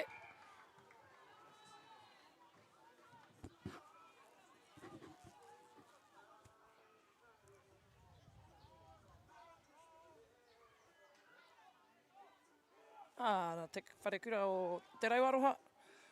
Ka pai kei te kite I a rātou e unu ana I ngā ahipraka. Nā te kaha wera. Wera rawatu. Me whakawhiti atu ngā tīma katoa ki te waiapu muri mai tēnei. Kaukau I ngā wai o te waiapu.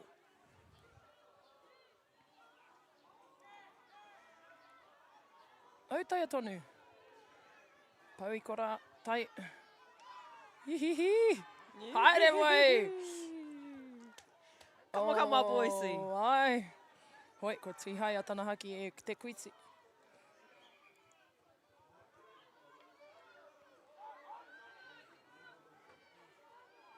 Ka pai kei a manutuke te pāoro ki roto ki te pāwero. Mapana I ana whanaunga I roto I te ao.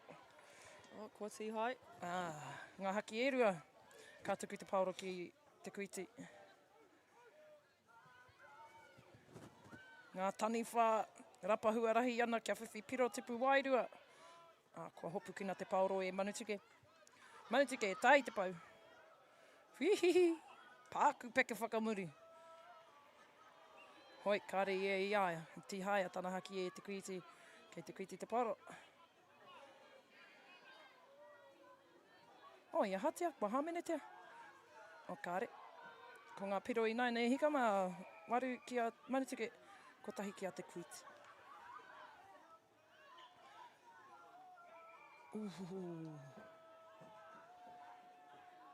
Kei te rā atu whira te rauaroha marae. Paurio, te rauaroha, te wharekura o te rauaroha. Haue, weke koko jākei te pai paunamu ke te marae o te rauaroha. Hika mai sei. Ai. to say. Nama waru manutuke ki roto ki tana kaitea ki tipu.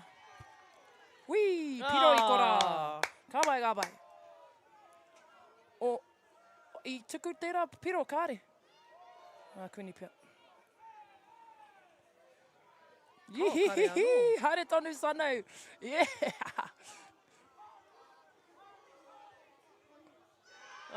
Kia kākui ki raro. Te rera wa te ngā wālai o te rā kōtero mo tana hoariri.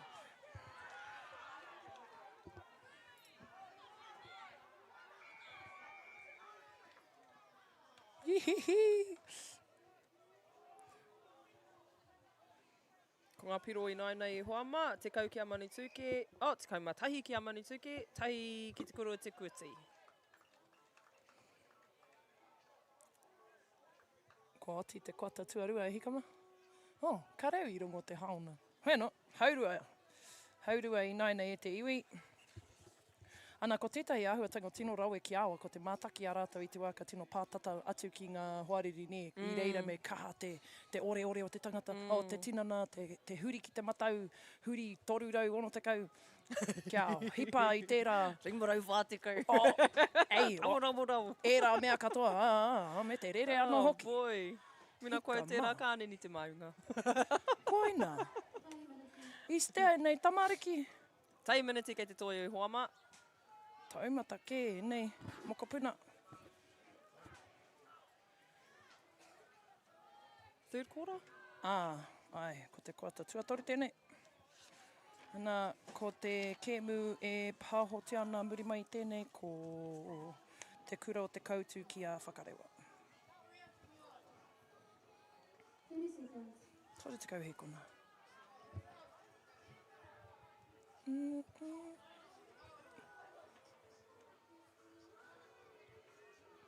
Hika, kei whera ngā kai tautoko. Kuni pia nā te kaha wera ne, kei te noho tonu ngā whānau ki raro i te marumaru. Nā te kaha wera. Ngā hihi o te rā i konei te tai rafti. Hika, ko tūni ngā piro anō, ko hoki ki te tekau. Mā Manutuke. Karawhiua. Te kuiti, kei a rātou te paoro, ko rātou ko te kioma. Ko Manutuke, ngā taniwha. Tēnei koata tua toru. Pau i kora. Paku whakaatu i te paoro. Whakapōraru i te hoariri.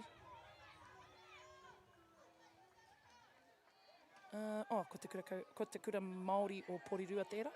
Me ngā hāte māwhero, pauri, whero. Marune. Tika. Hihihi. Ka pai. Wai, tai. Haere koe, haere. Ko tihai. Ko tihai. Kei a Manutuke te poro i nai nei. Kei te rapa i te piro tipu wairua.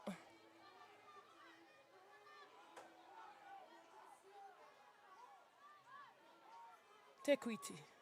Ki roto ki te kaitea ki tipu. Ka pai. Kei aia te paoro, ko tahi te pau. Rua. Pāhi te paoro ki tana whanaunga, whakawhiti mai ana. Ki roto ki te kaitea ki tipu. Mai tai rawa te ngā maihara o tērā ringa matau. Ko puta te paoro i te tāpaparoa.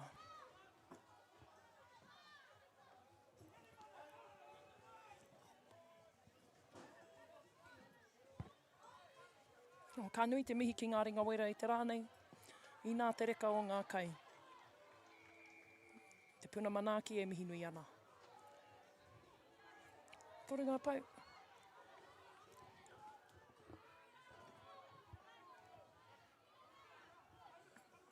Te kuiti ki roto ki te kaitiaki tipu. Ko te koutu tērā whakamahana ana mo te kēmu e haramai nei. Kia kaha kia... ko tīhaia tana haki. Mai tai te ārai o Manutuke I ēnei o ngā mokopuna o te kuiti. O Waikato. Maniapoto. Ki ēnei uri o rongo whakata.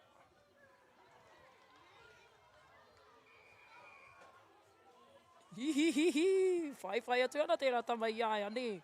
Ki te aia, haere hāngai ana ki tana, ki ana haki. Haere koe!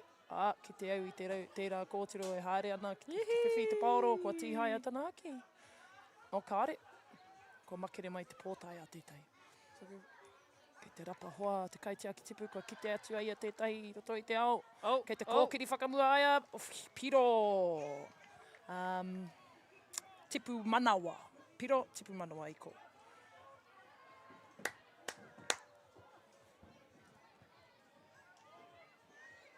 Te koutu. Tērā.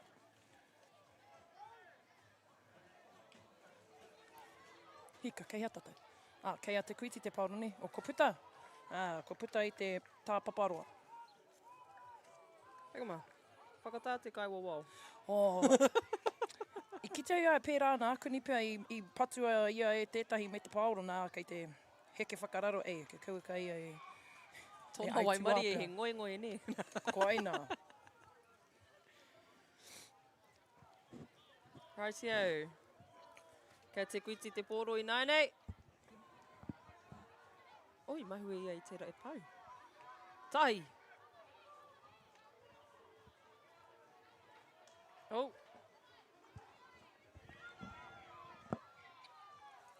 Hihi. Huri mai, huri atu. Huri I te ao. Koe nā.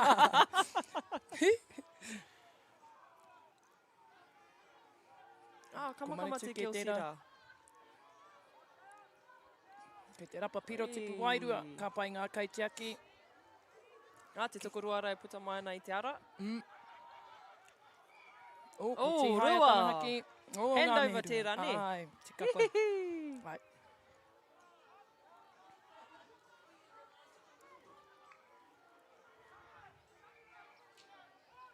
Kamau te wahi e nei rangatai. Tatania. Te kau hea kona kei te toi o tēnei kota. Ana kāre a Manutuke whiwhi piro tērā kota, nera. Te kautonu ngā piro. Akuni pia. Kāre anō pia kia whakaorite ngā piro o te mihini nei ki ngā piro I rarora. Pia. Alrighty, kua ara. Te kaumarua ki te whā. Kua mutu te kota tua whā. Kāre roa ka timata te kota whakamutunga.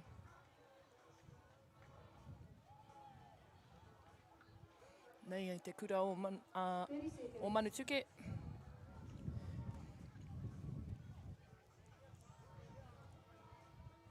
Changing players.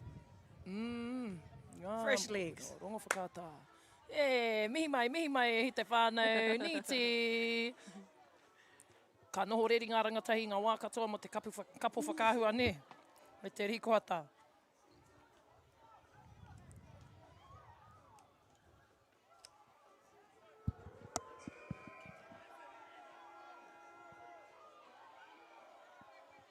Ka pai hoa mā. Ko te kōra whakamutunga tēnei. O Manutuke me te kura o te kuti.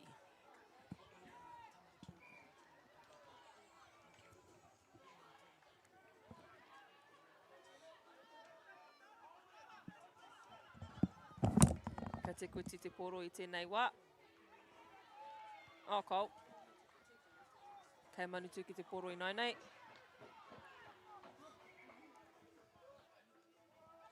Kamakama poisi.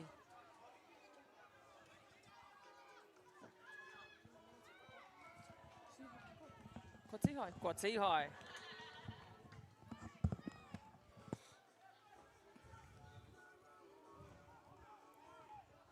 Te kuiti ki te rapapiro I te tipu wairua. Kei a Manutuke te paoro, me nama te kaumā tahi. Ko tahi te pau. Rua. Tihai atana. Kau, kāre tihai ana haki ara. Oh, whapiro. Piro I reira. Mō Manutuke. Te kaumatahi. Ko... Teina maki anu. O pauri kau. E hika, waiki koka jā. Taukuri e. Hei, ko tiro nama te kaumatahi o Manutuke.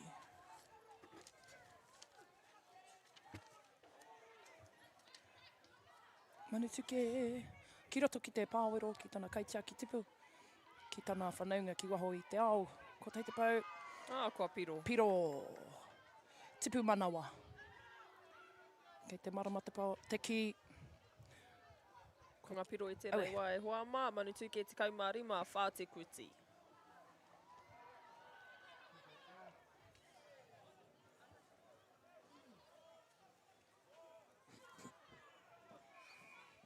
Tēnā whiti mai te rā I te rangi nei e hoama. Nō reira tamariki mā, kau e ware pani. Oh. Ārai rā. Ki te kanohi, ki te tinana, ki te katoa. Inu I te wai Māori. Noho maru. Mena kataia. Pōtai maru rā anō hoki. Pōtai maru rā, ai. Koutou katoa. Tātou. Te kuiti. Aue. Kei reira tonu. Ka pai. Kei ngā taniwha o te kuiti te paoro. Ko hopukina te paoro e Manutuke. Mai te kaitiaki ki waho ki te te ona hoa I te ao. Tahi te pau. Oh, kei aia. Piro I kona. Hanga noi ho. Ka mautu e I nama wha. Oh, e hika. Aku ni pēr koe te hea wau. Piro tere. Oh, kau.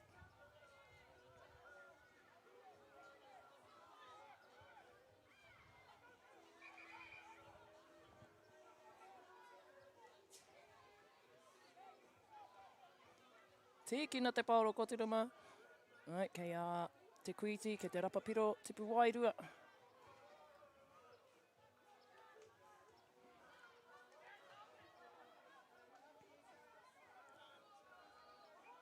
Ko puta I te tā paparoa. Ni te tokorua rā ne mo te ārai I taua tipu hei. Tika, karea nō rātou he uu a te whiwhi piro I te wā kei reira rāua. Rawe rāua. I au e takaro ana koina taku wahi pai hoki. Kaua ko te kaitiaki matua engari tana hoa tautako. Yeah. Koe tērā kawa. Koe tērā hoki. O wau ki roa engaru ki te āwhina. Wā tarai. Hoi. Ko tango tihai a tana haki o te kau e hara ko ia ko tana hoa o mua. Piro I ko rā. Te kaumā iwa kia Manutuke. Whā ki a te kuiti.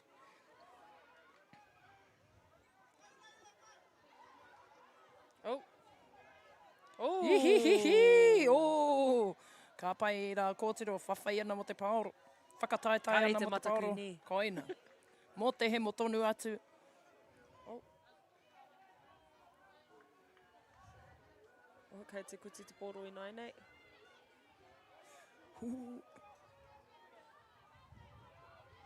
Rua te kau he kona e toi ana mo tēnei kua ta whakamutunga e hikama. Pāku harere atu te paoro ki te taha maui o te rā tipu wairua. Tata ki te kau he kona e hoama, ki te mutunga o tēnei koata.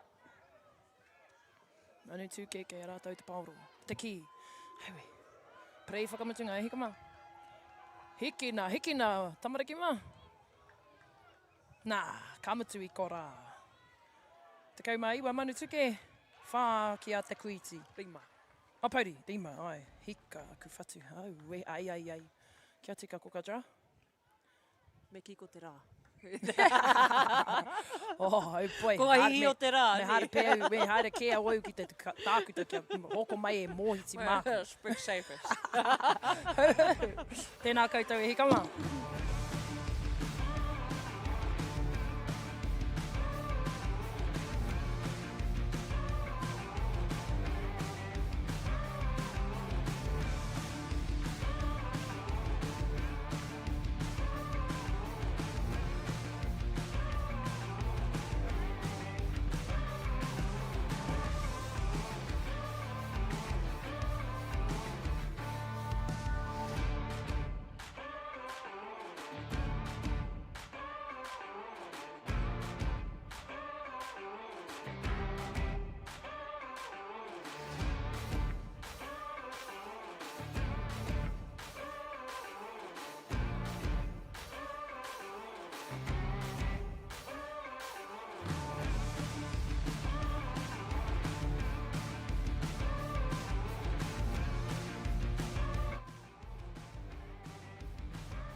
i tēnei whakapāhotanga. Tēnā tātou, kia ora, kei te aha. Ka pai. Anei ko te whakāturanga o te kēmu i Wainganui a te kura o te koutu me te kurakaupapa Māori o Whakarua. Ka tuku au te rākau kora ki taku hoa mānei wahanga i kei te Whakarua mo te tīma o Whakarewa rewa. Tēnā tātou, nau mai hoki mai ki tēnei wahanga. Ko ngā kaitākoro o te kura o te whakarewa. I te reo ki tūwhare toa. Te kāwau rewita, ngai o hamutana, tōhea rewita, tapu ai morehu. Drizzy Dave Toby, te rehu Tai Johnson, te kiko te rangi Wikatene, te Mauri morehu Isaacs, Moses Murray, Aina Bailey, Mātangi Reia Isaacs, Kazare, Tūhau Kingi, Cortez Kingi, te Kurariki Paki, Korihiata Pitiroi, me Te Arawai Brown. Tēnā koe, ana kei te kite atu koutou runga te kāmera, kua whiwhipiro ke a whakarewa i te reo ki tūwhare toa. Anei ko ngā kaitakaro o te tīma o te koutu.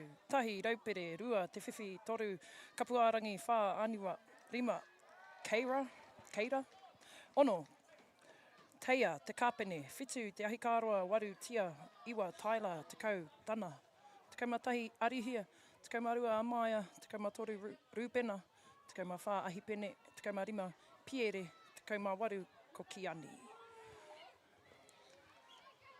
Nei ko ngā tīma o te puku o te ika e hika mā.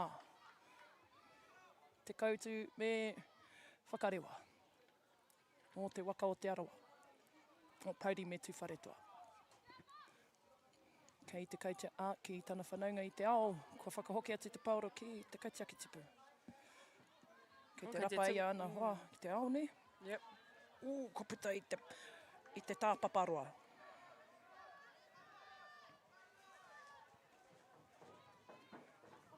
Rua ki a whakarewa tēnei wā hikama.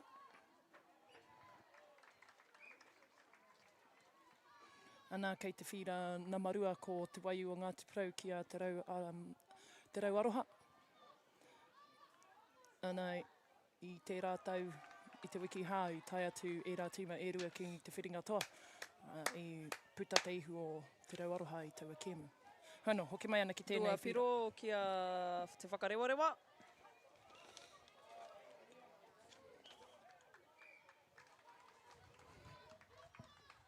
Taku kura. Ka pai, Pauri. Me hoki mai waku whatu ki tēnei whira.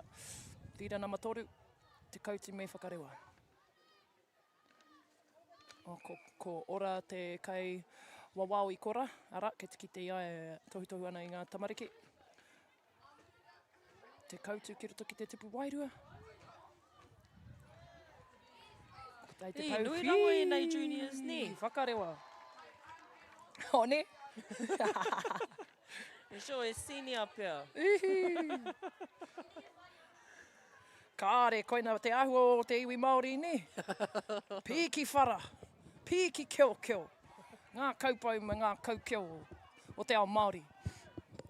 Te koutu tipu wairua, piro i kora. Hihi te rā tama poni. Ka atu arehe. Titua kia, nā. Kei te puta mai te toko ruara i te ara. Kia awa nei ko era tama poni ngā tino nanaki o tēnei kēmu hoki ne. Ua te kapu atu i ngā haki i runga i ārātau. Swift ne. Nā, korikori mai ana whakarewa. Kama ngā hope ei. Koina. Kei raro. Me ngā Ka waiwai. piro. Anga noi ho. Piro i kora o whakarewa. Rawe ki awa ngā kara o rātou hāte hoki tērā. Rere tērā ki ne. Ngā kara o te pāua pia me ki. Wai poro. Me te baby blue. He momo. Kākari ki kahurangi te atea nei ai. Anei te replay e hoa ma. Tere rawa tērā tama o tūwhare toa. Bit of a replay. Ai, anō. Ara.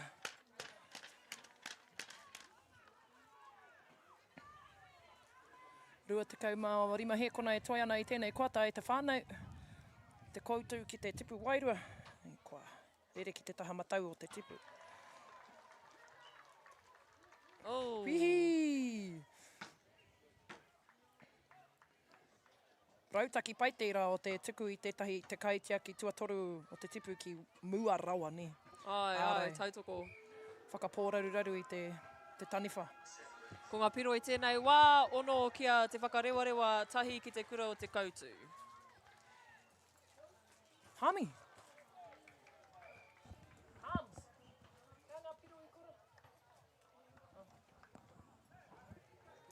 Pauri, te pātātou ki te tauku tamahine o te waiu mga piro o te whira ki reira te waiu. Pauri, tēnei kōkara o te waiu. He whākanātu ana ki waku tamariki. Missing out. E aha ana I korā. Hoi no, kia tika koka cha. Kei te whakapāho koe ngā tēnei kēmu I te whira tuatoru. Kau wareware hoama, mena kei whakarua koe mātakitaki ana I tēnei o ngā rangi. Haere ki te tautoko I ngā toa, I ngā kura, I ngā small businesses hoki, I konei. He kai rarora kia konei whakaro, he aihikirimi, he huarākau, he tōtiti pea. Alright. Second quarter, kicking off. Kicking off. Oa, e ka kiki rātou I te ki. Bit of collision there, te Kua whānau. tuki rai ki te rai e rā kōtere o ko rā. Hoi anō, kei te tūtonu rāua. Koina te mea nui ne, ka hinga ki raro, kia tere te tuake anō. Mā te ururoa, mō te hemotonu atu e nei mokopuna I roto I ngā hihi wera o te tai rāwhiti tēnei rā. Rua te kaumao no te pāmahana. Tira pia ko piki aki. Kāreha pātu ai. Anō nei pia ko te tori te kau I nai nei ni. Kapai, e whā ngā piro kia te koutu, whitu ngā piro kia whakarewa. O hika, pauri. Tai. Tai kia te koutu. Oh, ara, what you win? Kapai, Must be ngā hau e whā. ki wī, ki wā. O kapai anei. Tēnā koe paora mo te puta atu ki runga I te whira, kia kite atu mātou I nei ahunga. Lereke.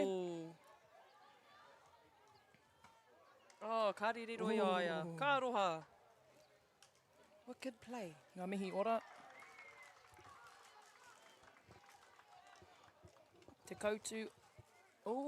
Ko tāhai te paoro. Kei a whakarewa. Te rapa piro tipu wairua. Whakarewa anō ki roto.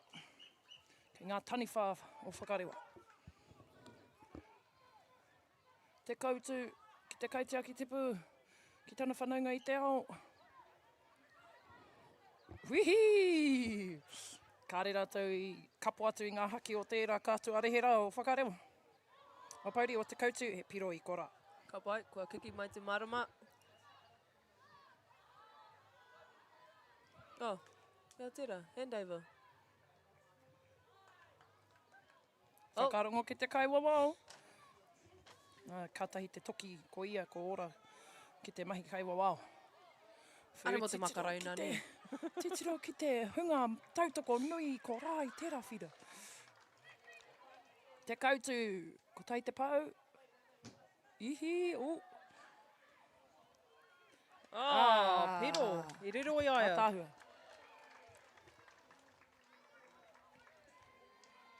Oh, kau. O ne? Hei pērai. Pēnei I ki aia, ai. Karoha. Kia kātonu te koutu. Ka pai, kua kite te kaitiaki I tana whanaunga I te ao. Hoi, kua tihaia tana haki e whakarewa. Ara, kua whiwhi, I whiwhi te koutu I aua piro. Whā ki te whitu I nai nei, hikawa. Rima ki te whitu. Te koutu ki tana whanaunga I te ao, kōkiri ana, tahi te pau. Ihi! Ngaro ia te pōro. Kei te rapa kupua wau mo tērā mahi. Nā e ko te knee drop, ne. Ano kei te I riro I aia. taku kupu Mataki ngaro Māori. mātai tira. Heke pona. Haka mā, matakitaki e tira ki mūreira. Ai. Ēnei kēmu e rua e haere ana I tēnei taima hika mā, he pakanga nui kei te haere. Oh, boy. te koutu, kanikani mai ana, ko ho atu ki tana kaitiaki tipu. Whakarewa ngā taniwha i roto i te roto. Kua riro te paoro, ana kei a te koutu. Kua puta i te tā paparoa. Te ki. Wihihi, titiro ki ngā tōkena ātahua. Nā, wetai o ngā tōkena ka mau rātou, hei, rawe.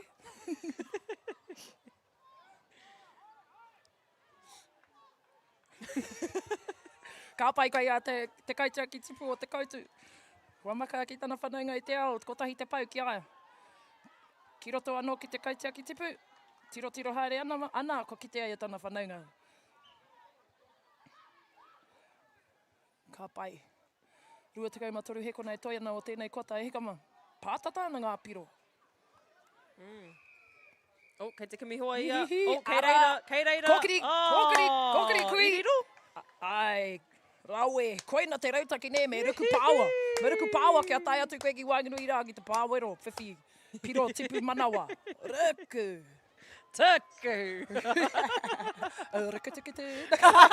Ai. Oh, boy. Kei te roa haere i te rā. Bueno, rawe tērā kota e hika mā, kei te hiki ia kota. Tēnei tīma e rua. Ai, tore tikau he kona whakatā e hoama. Tore tikau he kona. Tōna tikanga ko te hawhi ko rua miniti, engari, kei kua rere ke ia wā, kareha pātu ke te ki ngā tamariki, timatai naine. Hei aha te tatari, kei te wera mātou. Koe rā te wahanga tuatahi o te kemu e hoama. Wahanga tuarua i noa nei. Waru whakarewa, rima ki a te koutu, toru noiho ngā piro o Whanganui e nei tīma e rua hikama. He pakanga kei te haere. Ko wai ka hua, ko wai ka tohu a kuni tātou ka kite.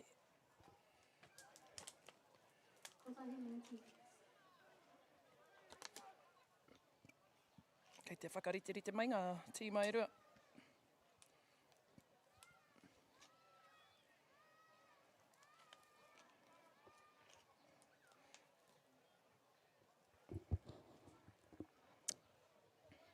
Ara, titiro ki ngā hāte tino. Ara, ngā kara. Ātahua, ne. Ki tau i arata ki te wiki me taku whakara whū. Ātahua, ngā kākahu. Ngā kākahu katoa. Me ngā kaiwhakahoahoa, ngā kōwhaiwhai, ngā manaia, ngā mea katoa ka kite i runga i ngā hāte. Ka mau te wehi. Ākuni tātou ka timata te haurua tuarua. Te kauhekona. Ana, me kororo au kia kouta katoa, he tēneti kei murira kei te whakahaere kai, kei te hoko kai atu a ruma whā o te waiu. Nei ra haere ki murira me te rapa atu i a Koka Sarah, me Nani Lina, me ngā tamariki o ruma whā. Hae te tautoko atu i a rātou. Kei te kohi moni rātou mo te tai haerenga i te mutunga o te tau. Ka pai kua timata ke nei waiwai. Parahutuhuti ana te haere o tēnei hunga. Ai, kei a whakarewarewa i te pōro i nai nei. Te koutu. Kau. Tipu wairua i ko rā. Ka pai koe. O anei ko ngā wēne kawe i ngā tamariki. Me matua ora. Hikama, kei te ate Ara, kei te rapa i ngā piro o kia ora. Whitu ki te waru. Ana. Whitu ki te waru, ngā piro hika. Ko tahi noi o te piro i Whanganui i ngā tīma i rua. Te koutu, e whānga taniwhai i te roto. Ina te mai i tai o te tokoturu rā. Koina. Whakarewa. Ko tahi te pau. Tūwhare toa. Ai. Rua pa ngā pau. Kei aia. Ko te haia tana haki e ko te koutu. Ka roha poisi. Tātania. Mēnā he inihi anō kua whati tana ope. Kua mau i aia. Kua riro i aia taua piro pauri. Taua piro tipu manawa. Ngā kaitiaki tipu mai tai rawa atu. Tere ki te heke, tere ki te piki me te rapa huarahi anō, whiu titiro, kua ori te ngā piro ina nei, rai ki te rai, waru ki te waru. Hū, ihi. Fu, mena, kāreha pātu koutou I te kāinga kei te hipi hurei me te umere atu ki tō mata I te kāinga me te ki. Kia kaha. You can do it. Kei te mātaki pēr, kingi, taku hoa, kingi, pitiroi. Tērā pēr kei konei aia. Nei tō kura, wai ora e te waku hoa o whakarewa. Me te koutua anō hoki, ko ka kara raina kei te mātaki koe I o tamariki titiro mai ki a rātau. Whiu waru ki te waru I tēnei toa. Whakarewa anō kei te rapa huarahi. Pauri, te kau ki te waru. Hikina! Ngā whānau o te aroa e mātaki mai ana I te kāinga. Nei, o koutou toa. Hoo! Era girlsies. Mai tai rātau ne. Koina mai ko ngā, tai. ko ngā taitama wahi nei tēnei tīma. Mai tai. Kamakama hoki ei. Te nui ngā te wā ko ngā tama hoki e. Ne, ngā wari tikiti, ngā pukenga. Tere hoki o ngā tama engari. Kia muramura mai ngā kōtiro. Tera defense. Weti, kōtiro ngā, tama mā. Ka pai kei te rapa hoa, rapa whanau ngā te kaitiaki tipu. Rawe tā rātou tiaki te pauro. Ko tai te pai. Rua, whaia te koutou, whaia. Ara, kei aia, tanahaki. Ihihi. E te pipuri. I mua I tana tati I te ki. Ka whakaitea tērā, kāre ne, he tihai moata pēr nera, kua rongoa wau I ara. Me te aukati, ai. Kei te rere tonu waku whatu ki aku tamahi nei, me aku tama o te wai, I hanga piro I reira, heka mā. Tera pēr me, big screen.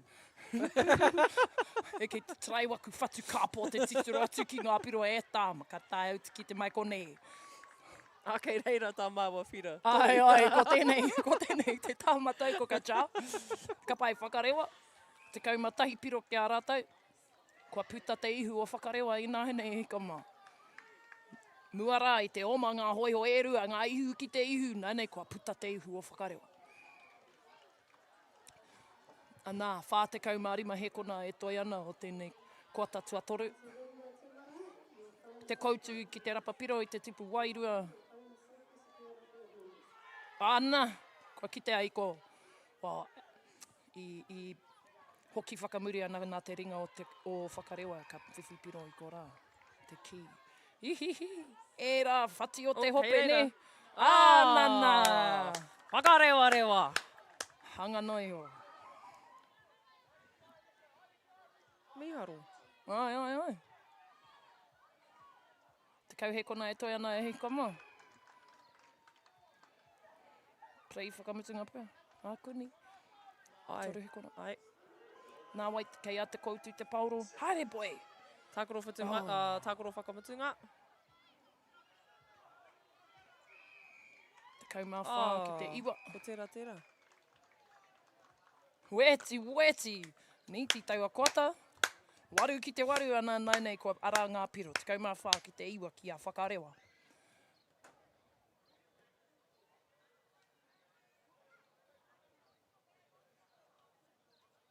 Ko tai te kōta kei te toi? Ai. Hika a pōpō pēr me mau mai he karu whakarahi ne. Yeah. Kia pai ai tā tāua tiro atu ki rarora o ngā pio o ngā whira katoa. Ki ko rā. Ai. Kei te titiro kei a wau ki aku tamai ne.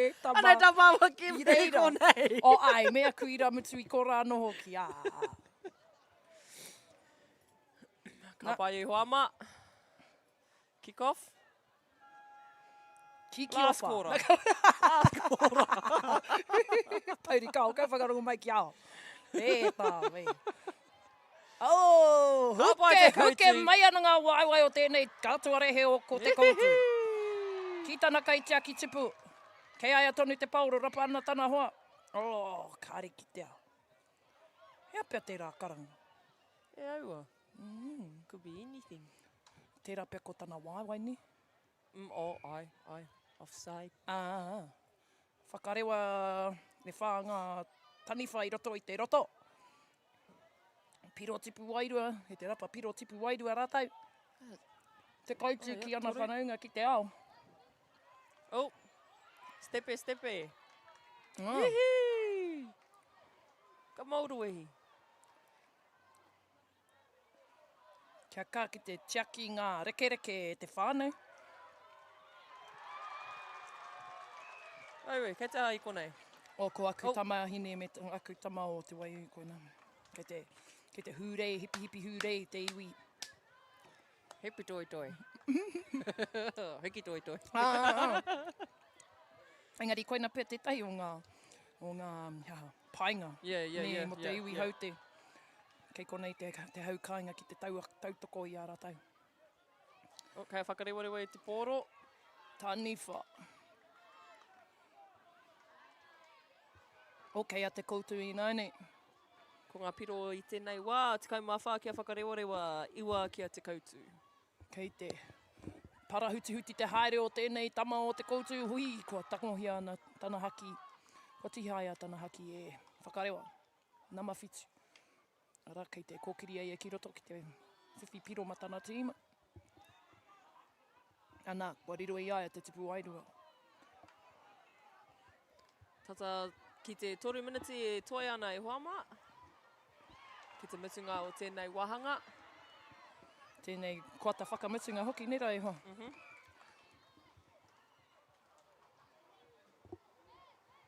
Te koutu ki roto ki tana kaitea ki tipu. I te titiro anoa ia ki aia. Te kaitea ki tipu pauri ki tana whanaunga hoi. I puta atu te pauro. I te tā paparoa. Kei a whakarewa te pauro I nani.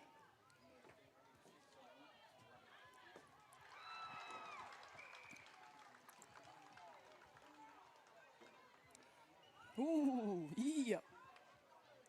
Ai. Kareta te kite ana haki. Nā reira kua tuku te pauro ki a te koutu.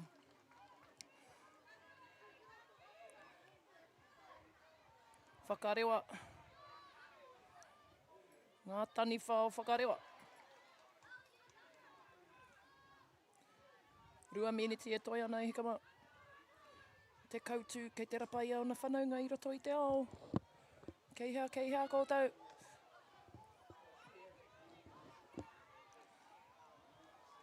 Ka pai kui. Kua tihaia tana haki. Auwe. Nā reira he piro tira. Yeah. Hika. Ka pā te ki ki te tipu wairua. Ana. Kua whiwhi piro. Te kaumaono. Ki te iwa. Koina te wātua tahi kua ki te awau I tērā ahuatanga. Yeah, hoki. Oh, no, kau actually. Oh, no, ai. Nā reira ka whakai tērā, Yeah, ka whakai. Te koutu ki te kaitea ki tipu. Oh! Ka whakarewarewa te poro I nainei.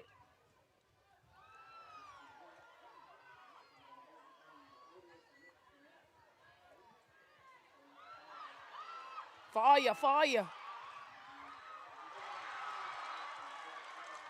Rawe hiria te kie. Pauri. Te koutu ki roto. Uihihi. Piro I kora I hikama.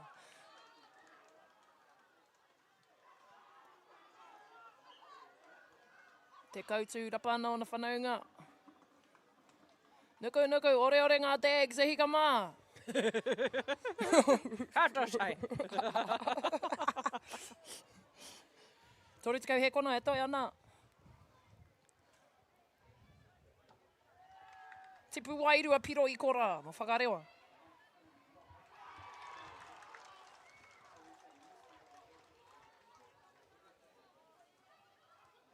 Ihihihi. Te kau he kona e hoama. Te koutu. Kei hea koutou. Auwe, ko puta te pauro I te tā paparoa. Tākuro whakaputunga? Hakuni pia ni. Ai, Wikitoria I a te whakarewarewa. Ka pai te kurukaupa Māori o whakarewa I te reo ki tū whare toa. Ki a te kura o te kurukaupa Māori o te koutu. He kurukaupa Māori o te ai ni. Kura ai, ui. Miharo. Miharo, miharo, kia ihu te ariki. Miharo ana tēnei rangi e hikama. Alrighty. Tāwa tērā pia. Tikau maono. Nice. Iwa.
ai hoki mai e Hoama ki te kēmu whakamutunga. Oh. Te kēmu round 9. Waru. Oh, Pauri, yes. Yes. All right, Don't know Hamilton boys and girls versus away. Tūranga wahine, Tūranga wahine, tūranga tāne. Gizzy boys and girls. All right, Hamilton boys and girls. Number 1, Kaya Haggie. Number 2, Mackenzie McDonald. Number 3, Nevaeh Matheson. Number 4, mai Mirirangi Lajvrick. Aroha mai.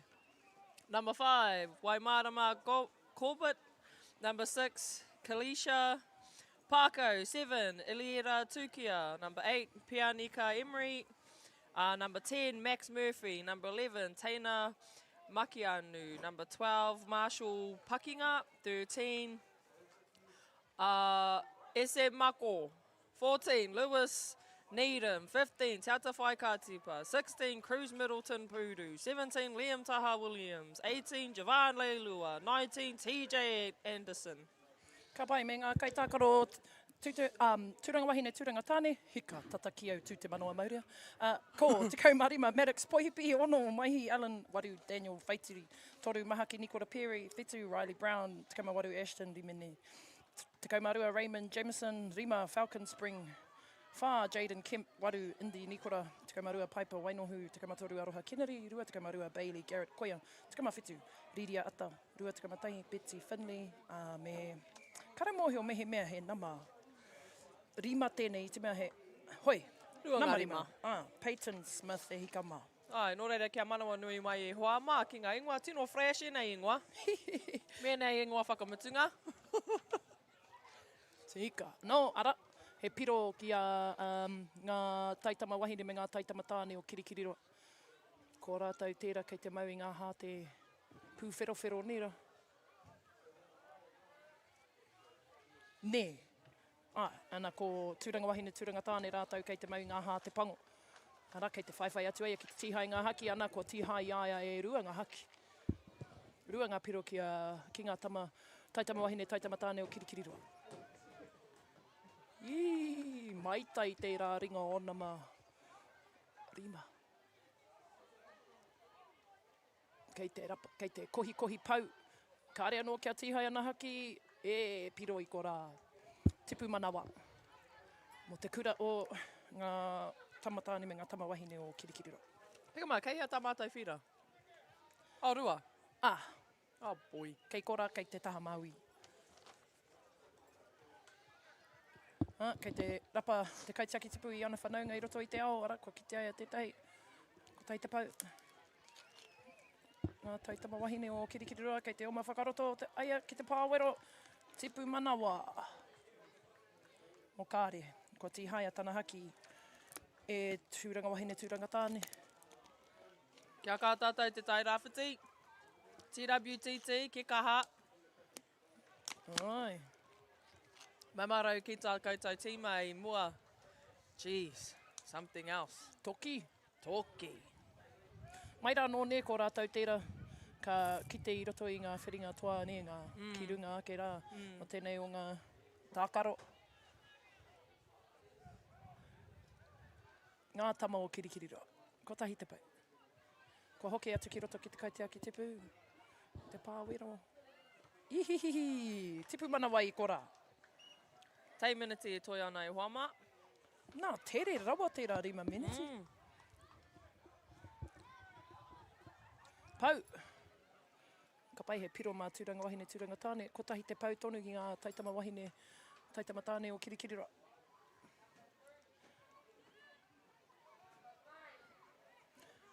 Ara, nama te kau o tūranga wahine. Tāta. Toru te kau he kona e toi ana. Tāta ngā piro, maitai e nei taha e rua. Ara, ko ora ke te mahi kai wawao. Bare feet and all. Uai, te hu o ngā tipu nei hoa.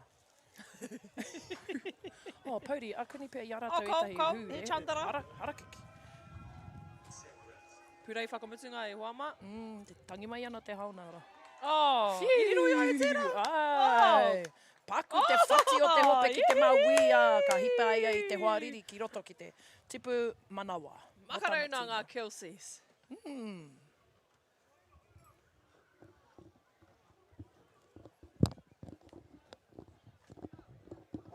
Nā reira koina I te kemu whakamutu o ngā rauna I ka mā katahi ka huri ki... Ka whiringa whaiti. Ka preia tahi ki a te kaumaono, rua ki a te kaumarima, ni pera, toru ki a te kaumawha. Me rā, momo. Hei te toru karaka ka timata te rauna tuanga huru.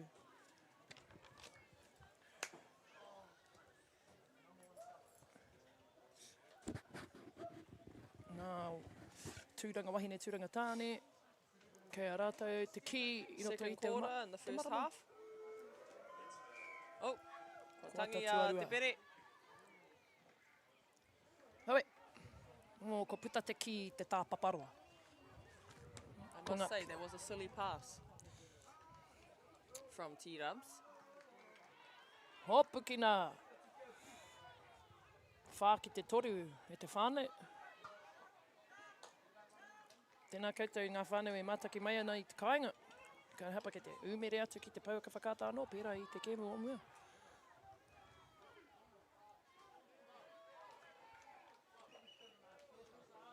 Kei awai. Kei T-Dubs te poro. Ooh! Wihihi! Kua tihai atana haki e kirikiri roa. Oh, ka pai keo, tahi. Haere. Haere kui. Pass it in. There she is. Oh, rawe ki te ana hōkai nui kia hipa ia I era kōtiro e whaiwhai ana iai. Kirikiri roa. O pauri, tū te manawa.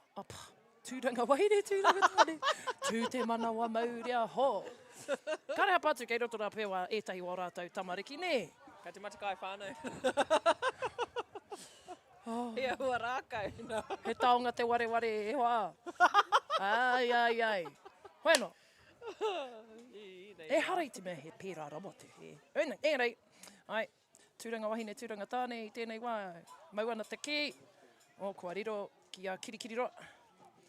O, kei a tūranga wahine. O, taiwa, ko tērā atu whira tērā kamera ne? Hai. Ko te kura kōkiri ke. Me... raukura. Nā reira koina te kēmu o whakamutu... ngā e rua ngā kēmu tēnei taima mō rauna iwa. Rautāwhiri me raukura. Rautāwhiri, raukura. Ngā tama me ngā wahine... Ngā tāne me ngā wahine rotorua. Me ki a te kura kōkiri. Apai, hoa mā ko ngā piro I tēnei wā. Toru TWTT, rima. Hamilton Boys and Girls. I was about to say Gisborne. Wā kapai. Kōrero. Kia kaua ko a waiwa naki. Tipu manawa. Ara ko raukura. Ko karanga noa tērā. Kapai karangs. No, te tai atu anoa ko ira mutu. No konei. Kirikiri roa. Ki roto I me te ora tau katia ki tipu. Kua kapohia te paoro e kirikiri roa. Piro, tipu wairua. Ka pai te rā kai te aki tipu. Tai. Parahu te atu, huti ana te haere o ira wāna. Toru? Toru ngā pau. Ka aroha. Tatania.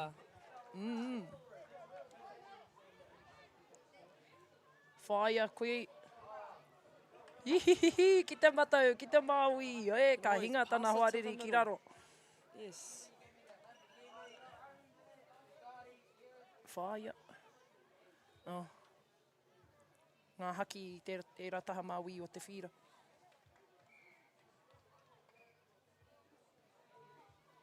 Rima ki te toru, ka rea no tētahi ka whiwhi piro ana tahi meneti e toi ana.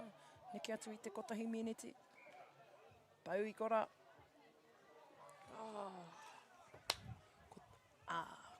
Kua riro, kei a kirikiri ro.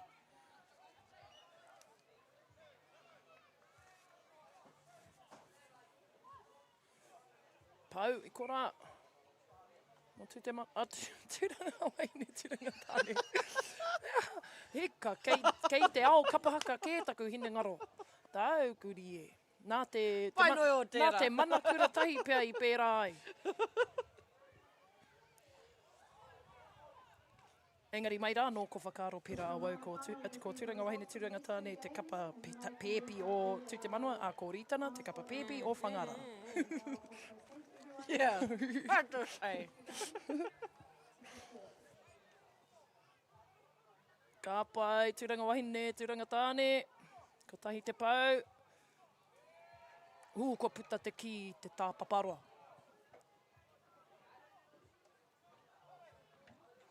Kirikiri roa I nai nei hikama.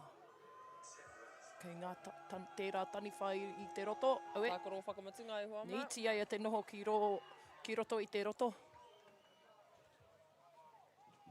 Rai ki te rai, ihu ki te ihu, rima ki te rima e hika mā. Woo! Second quarter of the first half. Hey. Ne? Yeah. I nai nei ko te kota tuatoru. Ai.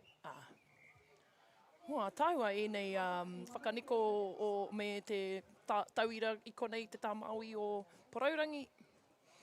Ka mau te wehi radio Ngāti Porou. Me tā koutou tohu hau anō hoki.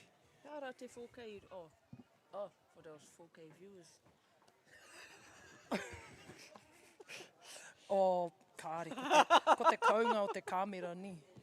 Anei, Kei te pep talk my coach. Ai.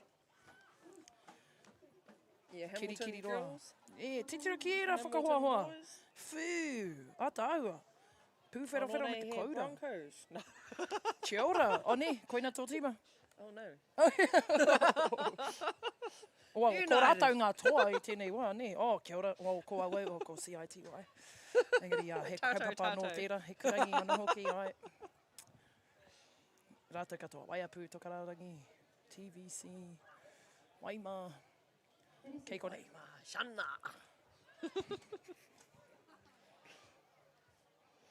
Ka pai, hoa mā, third quarter, second half. Kei wai te pōro. Kei raro rā paurara. Kei kirikiri roa te pōro. Ka repa ka whakawhitia tukai. Rā, I nai nei, anei te Kawhiroto kāmera I te o marama. Matua Paura. Ki muri I tēnei tamatoa o kirikiri roa. Kick-off started. Ko rātou ko te maurea whiritoi, ne? Ai. Te ropu kapa. I ngā rā o mua ko taku hoa Toti West. Me Miss Te taunga Māori kai Moana. whakaere. Me Frankie West. Ai tika, Jaden, ne? Jaden.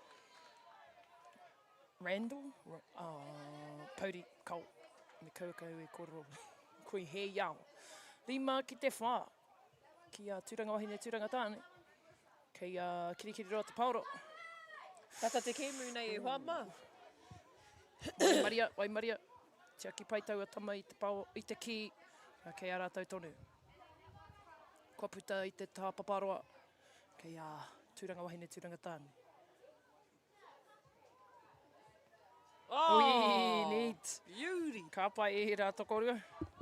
Kiri roa. E nei uri o tainu I waka. Whee! Huri toru te toru ono te kau. Beauty girl Piro C. tipu manawa. Kiri roa ki roto ki te kaitia ki tipu. Haue, tata piro tere I kora. Hoi, ko tuku te paoro ki a tūranga wahine tūranga tāne. Tipu wairua I kora. Nā mawaru o tūranga wahine tūranga tāne. Ko Indi, ni kora tērā. Nā mawaru. Ko puta te ki te tāpaparoa. Ia tūranga wahine tūranga tāne. Nāne, ki roto ki te tipu wairua. Tātania, whitu ki te ono. Te ino, pātata ngā piro e hika mā.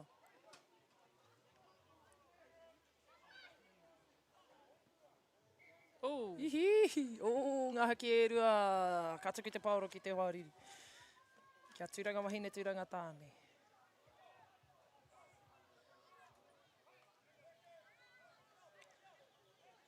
Ka pai te tokorua rā mo te mai tai. Kia kirikiri Tai roa te te pau. poro. Ua. Koe tērā. Oh, karau tā te kiti te nama. Ai, he ua te kite i ngā namara mai konei. Mai tēnei ahunga. Koe tērā, namatahi. Kaia hegi. Kea, kaia, kea. Rawe, kaia. Phew. Rere mana e tērā tama o tūranga wahine tūranga tāne ko Falcon Spring nama rima. Kirikiri roa me te ki te kaitea ki tipu. Kei te rapa ana whanaunga i te ao, ara, ko kitea. Ko kiri mai ana ia ki roto ki te pā. Miharo, ihi! Pāwero. Ko ai Piro, tērā. tipu manawa. Yeah, kick off. Nama te kaumā whetū. Ko ai tērā. Liam Taha Williams. Tū anō, Liam. Hikama. Ka rehapa ka rongo anō i nei ingoa nei ngā Iriroi ai kemu tā, piro. heke mai nei. O nā kau. Ka re anō kia tini ngā piro i runga i te mihini. Ka pai, kei T-dubs te poro i nai nei. Indi anō, indi ni kora. Kirikiri roa. Ki roto ki te kaitea ki tipu. O ara. Te kau ki te ono i nai nei. Man. Kia Oh. kirikiri roa. Kua puta te ki te tā paparoa. Haria mai rā ngā toa o te moti whanu e. Kia piriti ki ngā toa o porau e. Kia kāturanga Bye-bye. wahine. Indi anō. Woo! What a jump. Kātua rehea, girl. Ihihi, nā mawha, Jada Kemp. O tūranga wahine. Ki te nete, ngā whatu ki raro, e mātaki ana i te tipu i ārātau, e hara ana te maka i te pauro ki reira. Kia whiwhi piro tipu wairua. Kia tūranga wahine, tūranga tāne te pauro, whā te kau he kona e toi ana i tēnei kuata e hikawa. Koe wanaki o e slow motion i rapiki. Ne? E slow motion. Oh. Mo, tērā pēr, ka haere taua amuri i nei kemu, mau e whakātu mai ki awa, rā mā koe ki atu ki a koe mihe mea ko. Kei te slow motion koe o ahātu rāne. Tērā pēr kaku whatu. See? Slow motion. Tērā? Nah, surely. Ki awa nei ki te pai. Oh, try. Anei, anei. Oh, yihihi. Ko ai tērā. Tērā kōtiro o mua i ki mai koe. Kaia. Koe ia. Ana, kei te haruru mai te haona. Pūrei whakamutunga i Hoama. Tangi Iro. mai ana te weu. Mō te mutunga o te kuata tuatoru. Ko tahi anō te kuata e toi ana o ēnei rauna e iwa e hikama.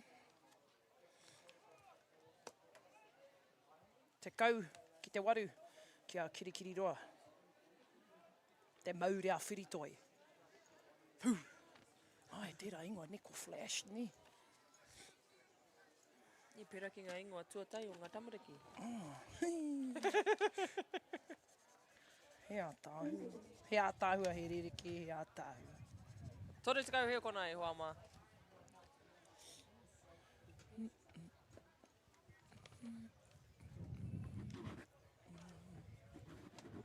Pipimi mai te hau i nai nei.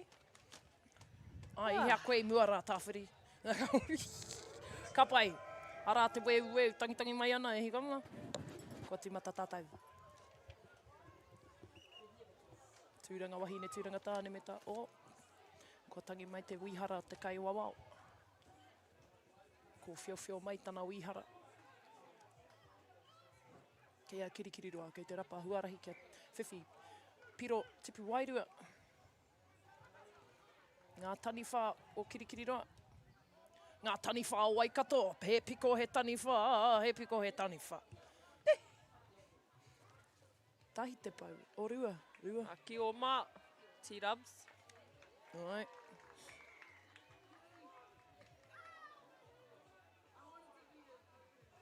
Kirikiri roa ngā taniwha o Waikato. Toko toru ngā kaitiaki. Tipu o tūranga wahine, tūranga tāne. Indi tērā ko puta.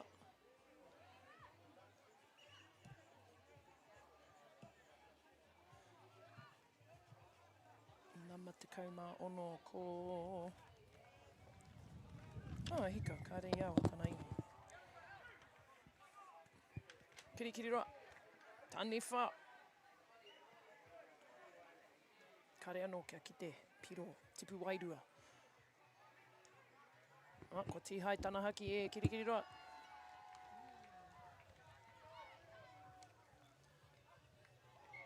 Kirikiri roa I ko rā. Ka whakamahi hoki koe, hamu tana? Yeah. Mena kei te māngere. Hamu tana. Te Tron pia. Hamutana, pamutana. Kei a tūranga wahine, tūranga tāne, te ki naene. Ai, ko ai tērā, nama... ko miski. Kei a nama rima te pōro I naenei. Ki rato ki te kaitia tipu. Ihi! Oh, handover. Ngā haki e rua. I tati tana waiwai I te pāwero. I mua I tana tuku I te ki. Ratka, Tawa tamaitira. I runga I te whira. Nā wai tērā tamaiti. Nā tātou. Ai.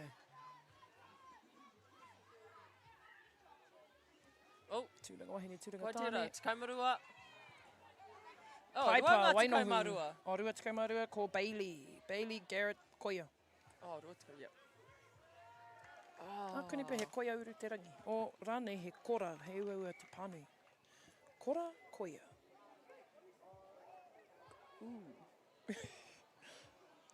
E te Bailey. hapa o ngā letters nei, ne? Ai. Ko Ko tahi tupu. Ko puta I te tā paparoa. Tūranga wahine, tūranga tāne, tūranga rare. Nama ono. Yee! Huri mai. Kau, namarima. Ko ai namarima? Namarima... Falcon Spring. Wai rua ngā namarima. Koina pēr te take ko tere ana waiwai ne pēra I te motoka Falcon. Tere. Alright. Hea te kaimarua te pōro I naenei o hama. Kōkiri, sanu, ana. Ki raro. Ko ai tērā. Tipu manawa. Namarima Namarima anō. Ai, ko Falcon, ko tērā. Motoka tere, anō. Te mihini rā ko Falcon. Te kau ki te kau mātai e gama. Ka aroha. Tai meneti e toi ana. Kia tērā, kaha nā tūranga wahine, tūranga tāne. Āme ngā tamariki o Waikato. Kei te kōkiri, para huti ana te haere o tēnei tamo o tūranga o kua tangohia te pauro e kirikiri roa. Ngā tani whā o Waikato. Ara, tipu wairua I kona. Tones kau he kona e Haere toi ana Andy, e hama. ko Andy tērā e o mana. Rua, pau? E hea ngā pau I naine. Rua toru pia I ki te I riro I aia. Nama waru. Ai, Andy Nikora. Kia kaha, T-Dubs. Rua tikamarua, Bailey Garrett, Rima. Falcon. Ki raro, Haere, ki raro. ko Falcon tērā. Ka mauro ehi. Weti tērā mokopuna o tūranga tāne. Tākoro whakamatunga. Tangitangi mai, te weu e hika mā. Tipu manawa anō hoki I ko rā mō tūranga wahine, tūranga tāne. Close game e hoa mā. Close game, but a wicked game. Pirihongi ngā piro Te kaumārima ki a tūranga wahine, tūranga tāne. Te kaumarua ki a. And that is the end of round 9 e te whānau. Hei te toru karaka, rauna te kau, 1 versus 16. And hei te halfpai te toru, 5 versus 12. Ngā mihi. E koenei ngā whiringa whaiti mo te moa pōpō. Ngā mihi e hoa. Ngā mihi e hoa. He iwi, he maunga, he ngā he iwi e. Hui hui mai tātou, ngā maunga whakahi o te ika Māui. Tūtū mai te puehui konei. Ka mau tuehi rangatahi mā.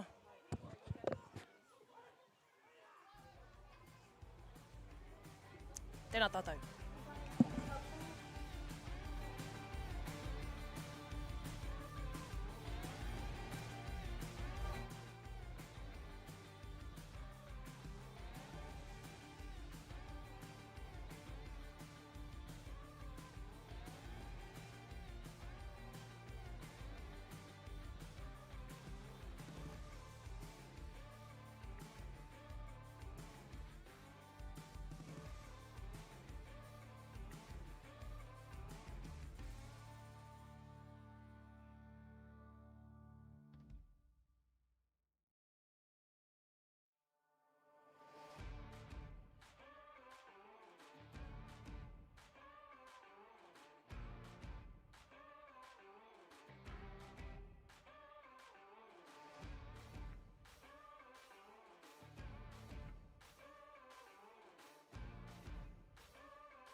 Mauri ora e te iwi. Hoki mai rā ki te kaupapa tupurahi. Ki konei ki roto o Ruatoria. Ki runga anō hoki nā papa whenua nei. Tēnei te mihi kia koutou kua tūhono mai ki runga i a Radio Ngāti Porou. Anō hoki ki ngā reo irirangi. Tēnei hoki e pāpau honei i te kaupapa. I tēnei rā, i tēnei haora, i konei māua, i konei ki mo te rā katoa. Kua hoki mai a whai a Shaz ki runga i te pāpāho. Otira me kira i mua no atu i rongo i nā reo rōreka o te tairāwhiti, whai a Ja. Otira i te tino hikaka te rongo i nā whakatairanga mo tēnei wāhanga. Nā reira e te iwi, we are in the 8th round ko te rauna tuawaru tēnei ki Wainganui i te kura kaupapa Māori o te whakarewa i te reo ki tū whare toa. Rātou ki e tākoro atu ana ki te whare kura o te rau Aroha. Anei rā ko ngā kapa me ki ngā ingoa o ngā kaitākaro. Ko te kawau rewita, ko ngai o hamutana, ko tohea riwita, ko tapu ai mōrehu, ko Drizzy Dave Toby, me ki ko te Rehutai Johnson, ko te kiko o te rangi Wī Kātene, ko te Mauri mōrehu Isaacs, ko Moses Murray, ko Aina Bailey, ko Mātangi Reia Isaacs, ko Kaiser Ray Tūhau Kingi, ko Cortez Kingi, ko te kura Ari ki Paki, ko Kori Hiata Pitiroi, ko te Arawai Brown. Tēnā rau atu koutou te wharekura o te rau Aroha. Ko rātou, ko Tiare Pānapa, ko Kimani Pānapa, ko Rakatau Pēke, ko Tai Hauraki, ko Wiripuai Ruru, Puru, ko Ruru rānei, Aroha mai, mo taku he e te uri o Wiripuai, ko Tai Hine, ko te Wārena Kaukau, ko Pāreana Prior, ko Ngā Huiama, ko Rehara, te ahua nei, Tūhakaraina, ko te Aumihi Gillett, ko Pirihira Witika, ko Pūwao Whauwhau, ko Merata Rāpana. Ko rātou ngā kaitākaro ki roto i te wharekura o te rau Aroha. O tira, ko te Aroha, kei te mau i ngā haki, ngā tīhai tā kikorangi, ko te whakarewa kei te mau i ngā tīhai tā mawhero, te tai. Are mai rā, tūhono mai rā koutou e te iwi. Anō nei, ko tēnei te tahi o ngā rauna mō ngā whiringa whaiti ne. I pēhea tō rā koka? Nā, i tino pai, tino pai. Me ke tei. Whiti mai te rā, noi rawa ngā rangatahi, ngā toa, ngā small businesses hoki. Me ngā kaitautoko anō hoki. Mei kore ake te hapai o ne, kua kore te rā. Te rā. Te kaupapa o te rā me ki. Me te kaupapa o te rā. Me haro ana e. Reira e te iwi, anei mātaki mai rā ki tēnei tākaro ki Wainganui a te arau Aroha rātou ko te whakarewa i te reo ki tū whare toa, ne? I tēnei wā ko whakarewa kei te taniwha. Ko rātou, kei te taniwha, ko te rau Aroha, ko rātou te kioma. Man. Anō, ko tō rātou kaitiaki a Pirihira, mo te rau Aroha, ki te ia. Pirihira, ka hanei rā koe kōtiro, ko ki te au ia koe i te rā katoa, ko koe tērā ki tō pāwero. Kei aia hoki te ki.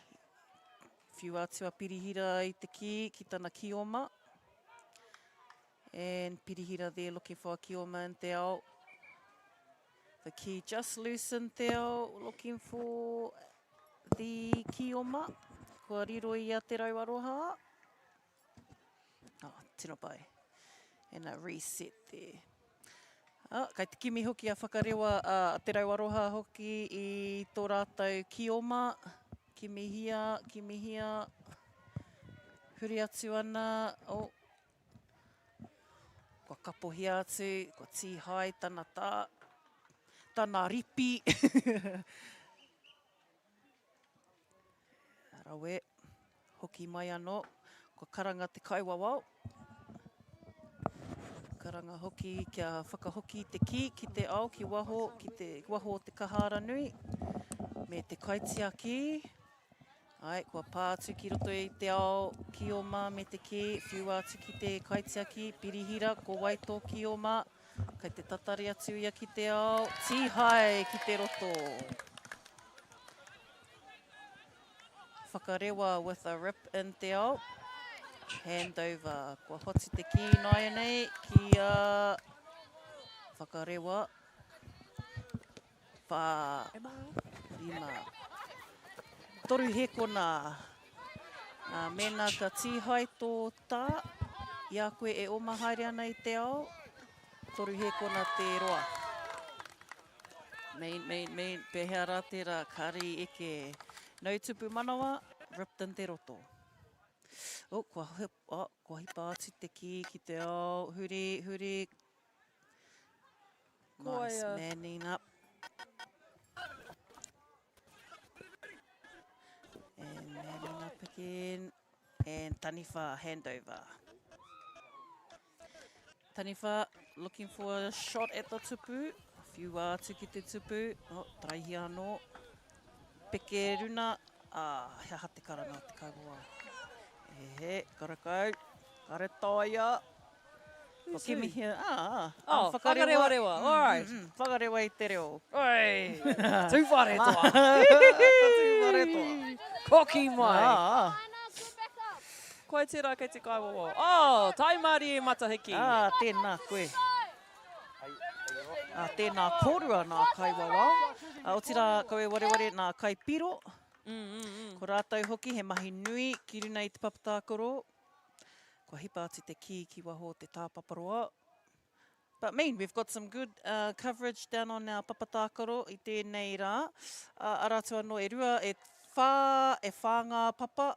Kei te tākaro I tēnei wā engari kei runga tātou te papatākaro tuarua. Tai Ruatoria. O tira, ko te whakarewa I te reo ki tūwhare toa. Ko rātou tērā. Ko rātou ngā tihai māwhero. In the pink rippers. And they are also in Taniwha. So, 4 shooters, toko whānā kai nā Taniwha ki te roto, whiua. Ko ārai atu te kaitiaki o te Aroha. Anō, hurihia te ki. Mira, ata. O tira, kei te wera hoki a konei e te iwi. Karekau he kapua I te rangi.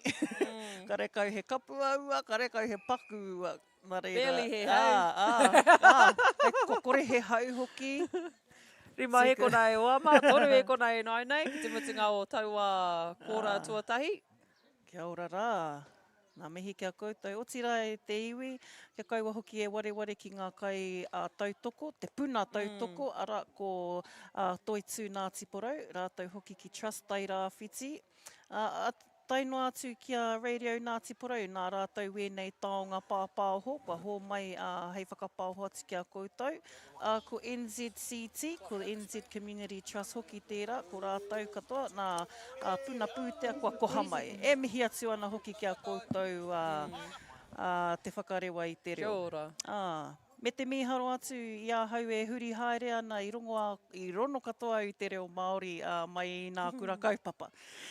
Koina tētahi mea tino whakahirahira rau atu. O tira ko tērā te taonga anō ki te taha o tēnei tākaro. Ko te reo. Ko te reo, ko te mauri anō hokui o te reo kei Wainganui I tēnei tākaro.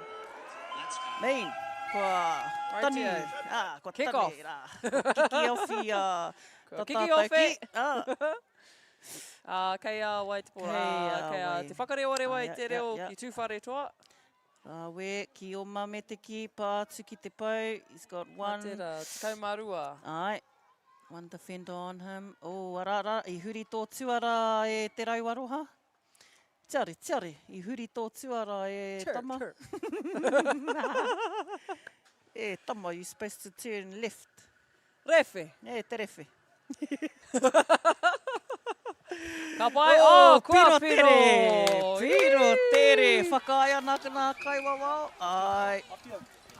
Ai, kua hotu hia te ngā tupu piro. wairua, tupu manawa me ki, engari hua tapaina ko piro tere.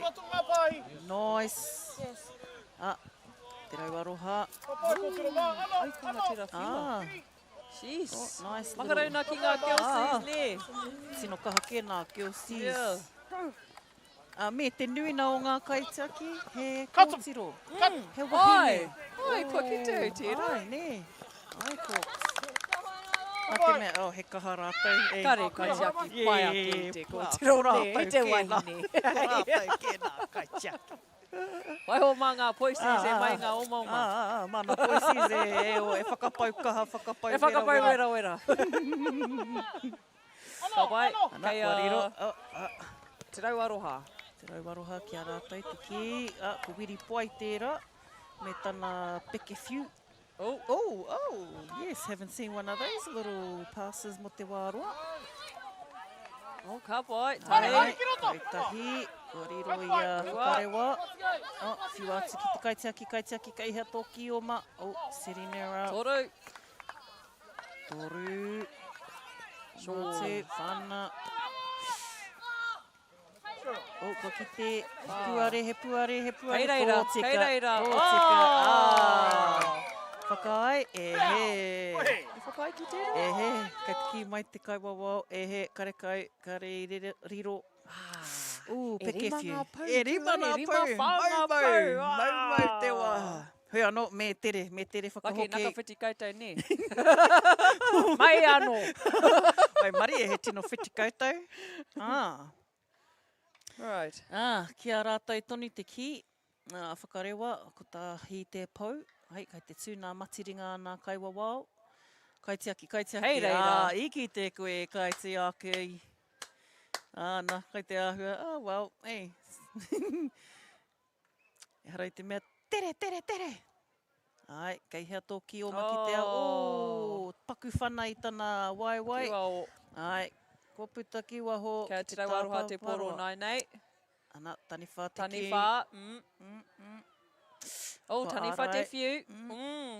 Ko ārai atu ngā kaitiaki i te ki. Tere mau. Whakarewa. Hea te kōrero e te kaiwawao. Whakahoki atu. Nā taniwha. E whā ki te roto. Mean girls. Te koutou, tērā. Ai. Mean girls. Ai, tōtika kōtiro. Tepe. Hi ana. Kei te mautonu ana tīhoi. Paku whara ki te roto. Tūpato e koutou mā. Neha, kia tūpato ki etahi o nā neke. Ko tana rai pia. He anō e te iwi. Waiwai, te taha o te tinana rānei. Kei a koe, Uncle Block. Kei hea tā tātou Ko koe tērā. hato hone. Kei hea te tanata tūroro. Ko ngā piro e hoa mā whakarewa, te kaumārua, te rau aroha rua. Ai, kia kaha te rau aroha. I tēnei wā, kai te paku āta whakakite, hea ha te take, hea ha te mate rānei. Kua whara tētahi. Hea hai pēra ai. Nā te tere pea o ngā waiwai parahutia nā kaupoi nei. Hoi anō rā, kai te Tino aitua kei raro tonu. Ai, koe nei e tahi whakatūpato mā tātou katoa. Nā te kore i te oma tōtika, neha kai te huri ke wā rātou oma, hara i te mea rārangi. Tērā pia, running on those angles. He rereke. Ko te China washing machine.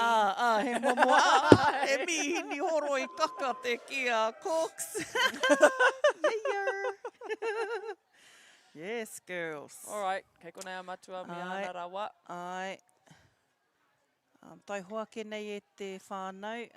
Kia tatari, kia rongo ai, hea ha te whakapai mo te tauira.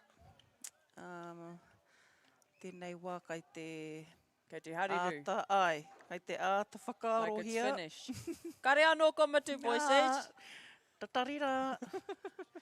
Hoi anō e te iwi kia mata mōhi o rā tātou, mena kai te pai ia. Mā tātou anō, mā te huna kaiwawao me etahi o ngā kaiāwhina. E āta whakatika, e āta tiro i aia. Heoi anō e te iwi, tēnei rā kua hōmai ki a tātou mo te kaupapa tupurahi. Tēnei kua tai mai ngā kura o te motu. E hara i te mea kai konei katoa ngā kura, engari ko ngā kura kua tohungia, anei, kua tai mai ki te kaupapa. Tērā atu anō ko ngā kura ko whakauru mai ki roto i tēnei kaupapa, kia tātou e mātakina. Tēnā pai, ai. Nā reira e te iwi, kia mau tonu mai, kei te hurihia tā tātou whira, tō tātou papatākaro. Kia mau tonu mai.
Hoki mai rā e te hui, aroha mai rā mō tērā whakatairanga. Enari kua hoki mai rā tātou ki runga i te papatākaro hou.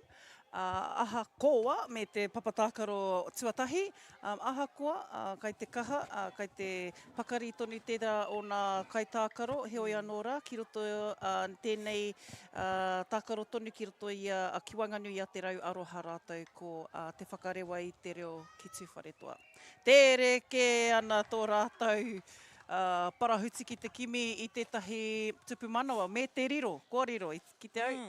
Ko tū te ringa te kaiwawao. Ngā wari noi ho mō tērā puisi, ne? Ngā wari. Nice. Tīhai, te rau aroha, main. Ki te au i tērā tīhai, ko tai hauraki. Oh, bunching. Ai.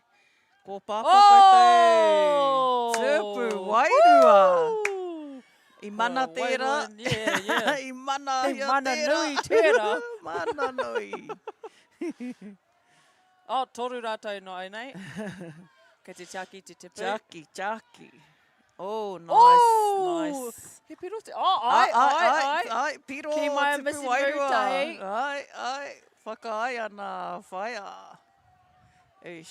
Whiu out mai te tāpaparoa into te roto, taniwha, attempted the tupu.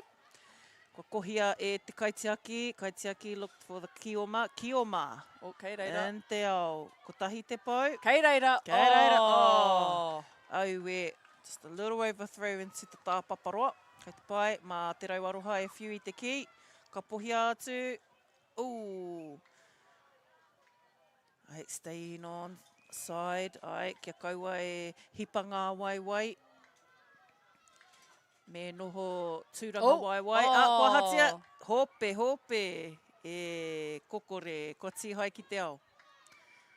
Me haro. Ki runga i te papatākaro. Tiare pānapa ki te roto. Ko paura tērā rua miniti ki a rātou, neha, i te whakapau naiho rātou. Nā te mea i injury time. Ka pai. Ko te haurua. Hawhi taima te whānei. Hawhi taima. Nā reira kia hurihia tura rātou, ka reeroa, kua ahua rua te kau hekora.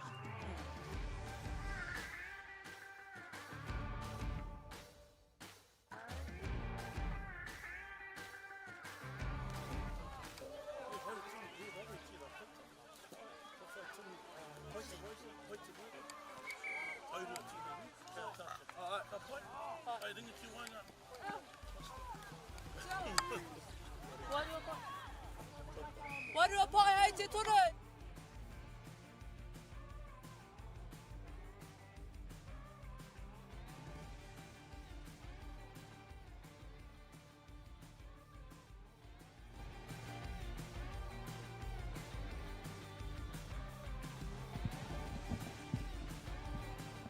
Rāwe, kua hoki mai anō tātou ki te wahanga haurua o te tākaro.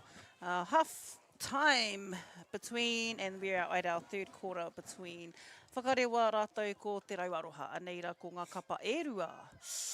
Tēnei wā, kei te piki nā piro o te whakarewa i te reo, ki tūwhare toa, mehi ana. Ko te Rauaroha, ko rātou ki Kioma. Ko te whakarewa ki taniwha. Eish. Toko whā nā taniwha. Toko whā o rātou me te toru, toko toru ngā kaitiaki. Kei te haere tonu te wā ki tēnei papa tākaro. Kua whiua mai te ki te ao, ki te roto. Ooh, a little spring in that jump shot te tama. Tai hauraki. Nama te kau mo te Rauaroha. Kei reira. Kei aia. Kei a koe, courts. Kua tū te matiringa te kaiwa Open wao. space. Ai. Kāsi te kōpāpā neha. Ana, intercept. Kua ārai atu te whakarewa. And retreat. Nā, ko te kaupapa, ko te tikana, makere ana te ki, tuku ana i te ki, me hoki atu koe ki tō tūnga. So you must retreat back on side straight away.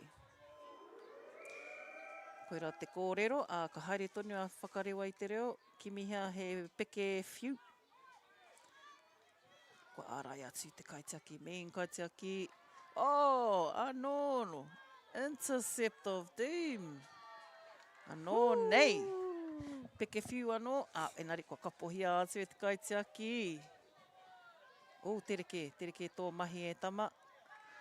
Ei, ki te ia i ngā kaitākaro o te Rauaroha. I riro i ai taua piro. Nē, tupu wairua. Eish, rawe. Ke kaha kaitiaki. Ai, nā, ko te mahi ki te ao, me kaha te kōrero.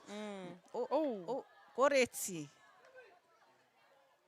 Tūpato te Rauaroha. Kia tūpato rā koutou. Kei te man down ki koutou. Hoi anō, he whiu mai te tāpaparoa, ko koe anō tērā tai hauraki. Te kime, kua kapohia atu e te whakarewa. In position. Hai, and te whakarewa, looking for that attack, because the Kioma wasn't there, waiting mo te ki. Ai, tatari kia karanga te kaiwa wao. Sweet as. Back into it. Aneira. Ooh. 2 minutes e toi ana e hama. Kia kahara te Rauaroha, kimi rautaki. Hea te kota nei? Haha? Second quarter, third quarter. Te tuatoru taku mohio. E rua! Hand over.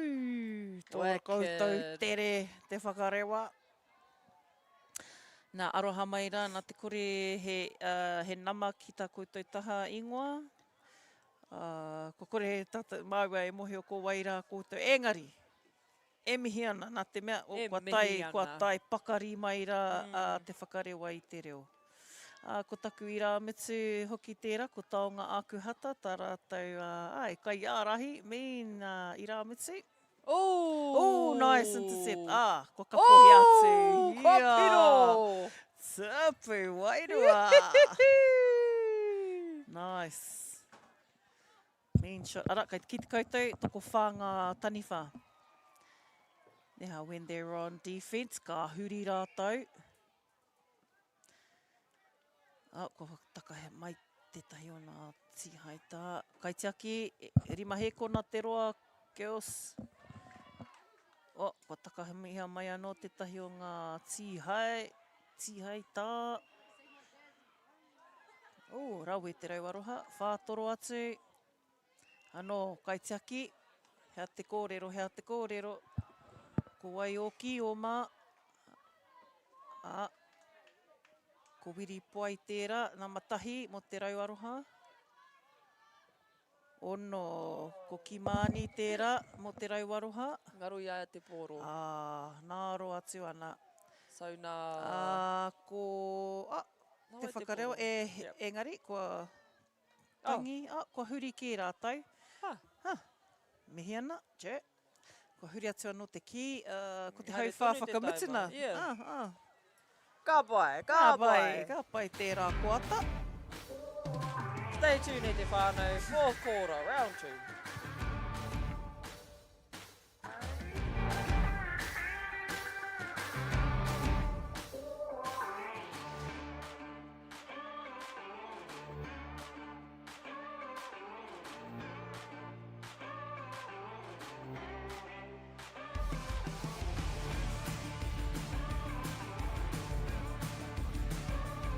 Me te tupu manawa ki te whakarewa i te reo.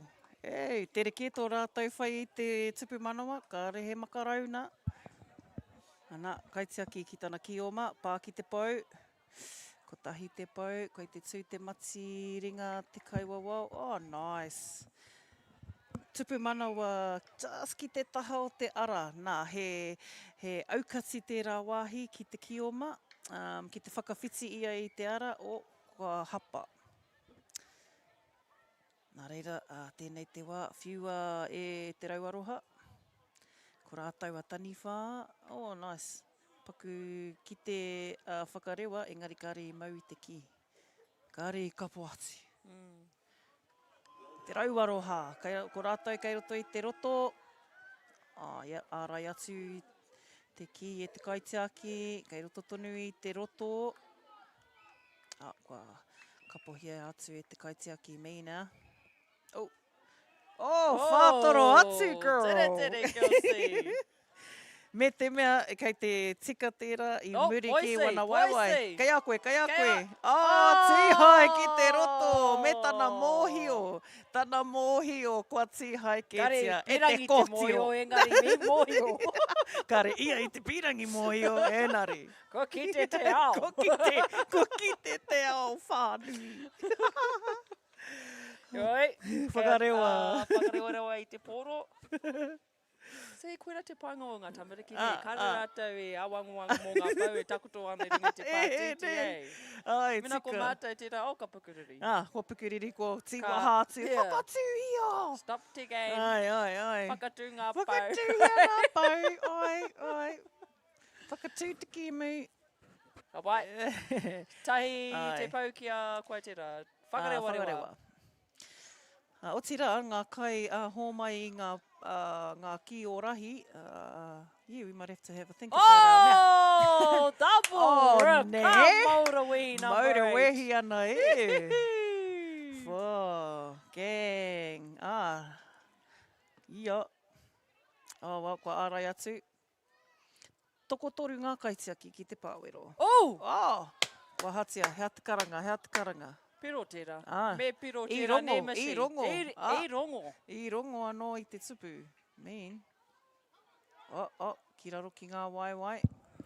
Ko ētahi, kei te kite au, kei te oma tonu, kei te oma haere, kāre rātou i te tū. Kāre rātou i te tū, kei te oma haere tonu. Ai. Engari, koe ra te mate. Kei te oma haere tonu tētahi. Kei reira. Ko kiwi api. Ka pai, poisi. Whakarewa ana e. Erua.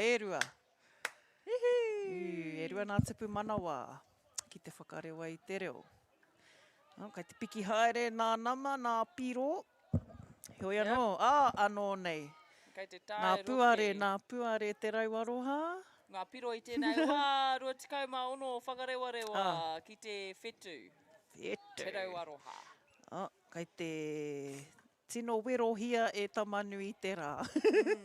Ko ia te mea te hoariri i tēnei rā, ko tamanu i te rā. Ana, kei te rongo o pauhaere ngā hau. Ki kā poise. Ko wharake, ko tīhai ke. Kia ka te rau Aroha. Kua tihai anō hoki tērā, e ne offside ke hapa, tūhapa, me tūrana waiwai. Tērā no, kua ārai atu anō. Kua ārai atu anō te ki. Kaitia ki kua whiua atu ki te ao.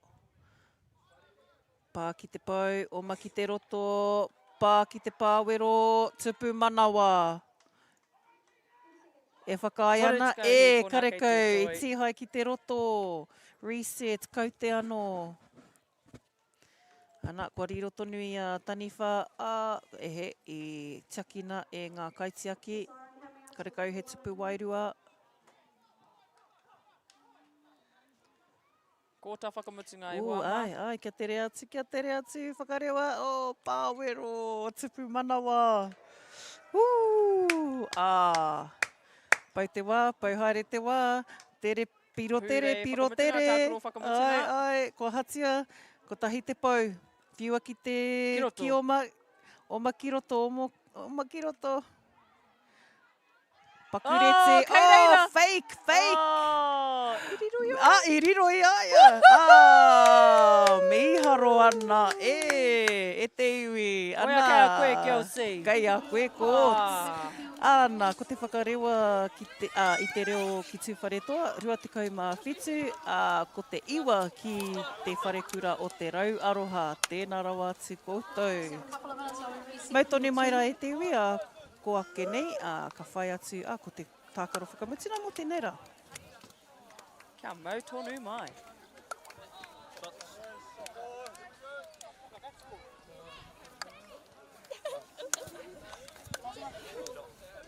Hands to help with the pole to reset. Coming up for our last round of the day.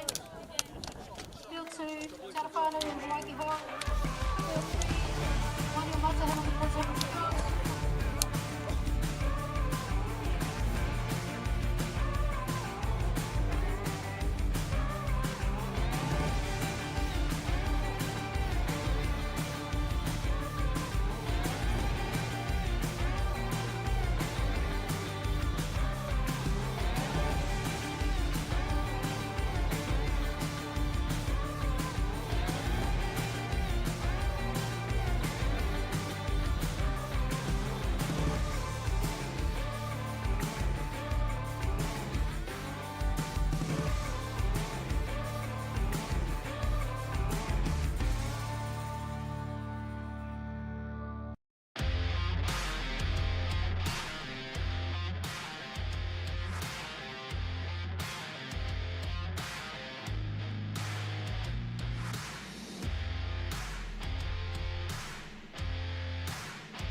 Ka pai, kei te hai hika mā.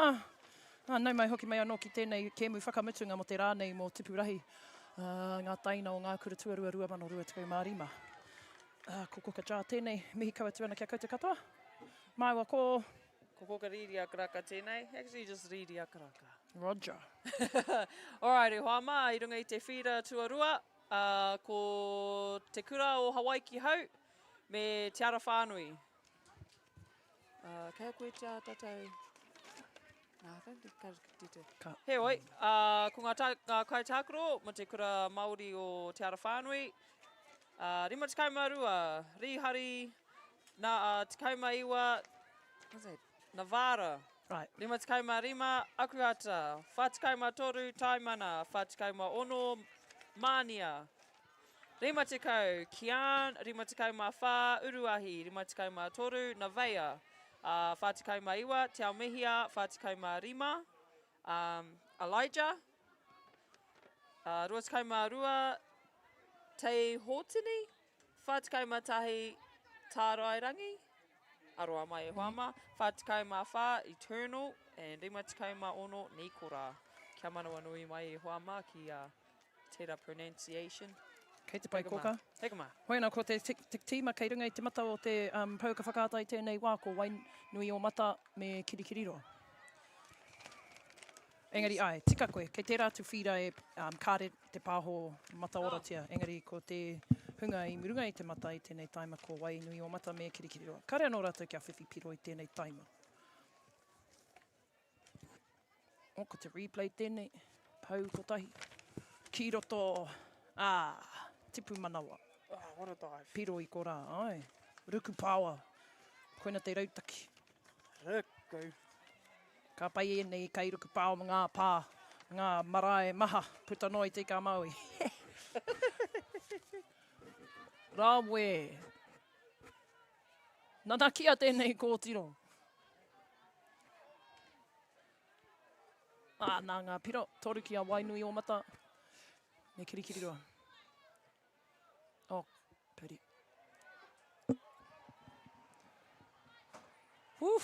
Tata purei whiti pauro ana te ira tama. Hoi, kei a Wainui o mata tonu te pauro. Hihihihi.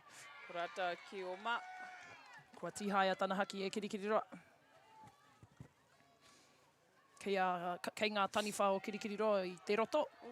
Piro. Tipu wairua I ko rā. Ko okiri ana ki roto a Wainui o mata, piro I ko rā piro tipu manawa. Kei te kaitea ki tipu te pauro, rapa ana na whanaunga ki te ao. Ara, kua kitea. Te kotahi te pau. Rua. Haere whakaroto ana ki te pāwero tipu manawa I ko rā.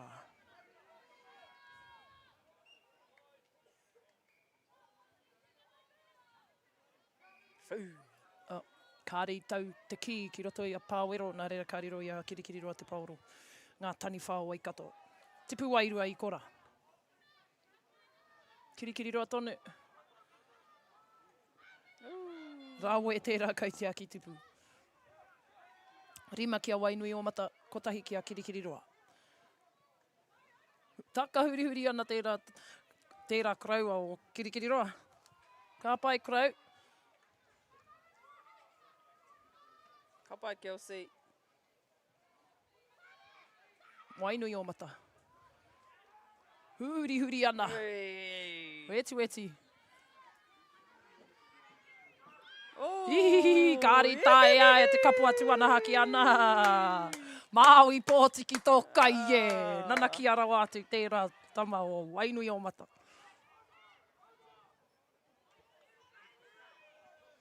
Pau.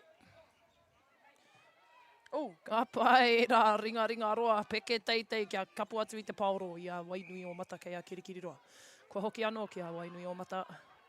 Kei te tūwhera katoa mā tērā tama te whiwhi piro. Nā, kāre he tangata I mua I aia.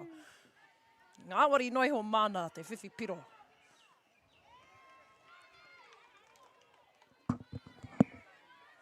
Wainui o mata ki roto ki te kaitea ki tipu. Ko makere mai te ki. I roto I te roto, a kei ngā tani whao kirikiriroa. Tipu wairua I ko rā. Tangitangi mai ana te weu. tipu wairua anō. O kāre. Te kaupiro ina nei ki a Wainui o Mata. Last play, E rua Hoama. ki a Kirikiri roa. Hare tonu korau.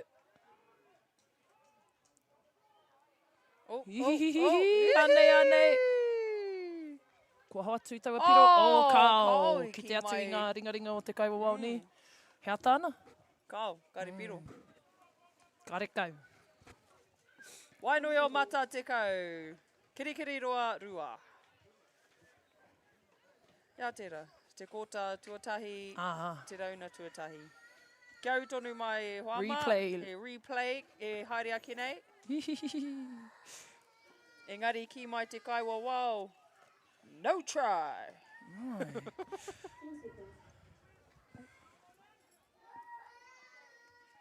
Why does it keep doing that? Koira.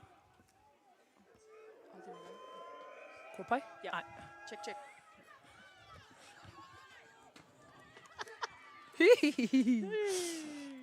Pauri e hika ma. Paku haututu ana ki ngā taura hiko ne.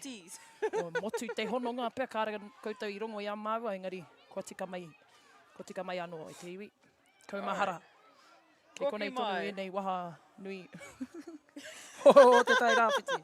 Wā, hea ina e nei. Alright, ko tātou ki o mā, koe koutou. Wainui o Mata. Ai. Ki kino e nei rangatai, tītiro ki a rātou. Haere! Na. A ka tihai a tana haki. E kirikiri ro. Wainui o Mata. Kei runga i te taniwha. Ne rapa i te piro tipu wairua. Ki awa nei, i tati tērā ki te tipu ne. E, ke te au tērā. Uaua te rongo. Tērā pia me replay. Taniwha o Waikato ki roto ki tana kaitiaki tipu. Ki waho ki tana... kua kapohia e Wainui o Mata. Piro tipu wairua i ko rā mo Wainui o Mata.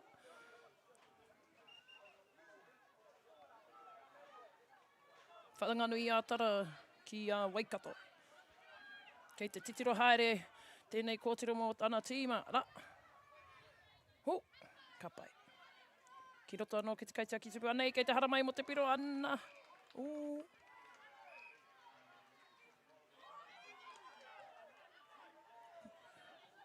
Kāre piro i ko rā ne. Te titiro atu au ki te kaiwa wao. Kei a Wainui o Mata te paoronga taniwha i te roto. Rawe te mahi ārai o tērā tama o kirikiri roa ki te kōmutumutu i tana hoa riri.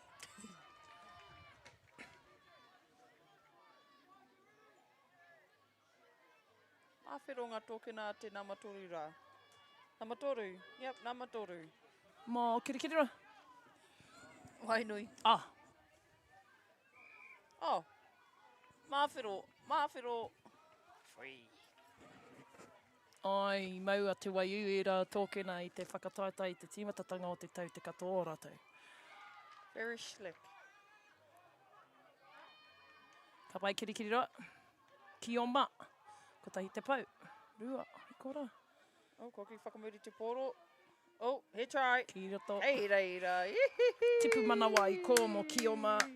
Kirikiri roa. Rapa ana te kōtiro nei te piro tere. Ara, ko kitea. Roa minute kei te toi e Hoama. Kick off. Kia kama, whakamahi a te paoro. O te ki, pauri. Hiku.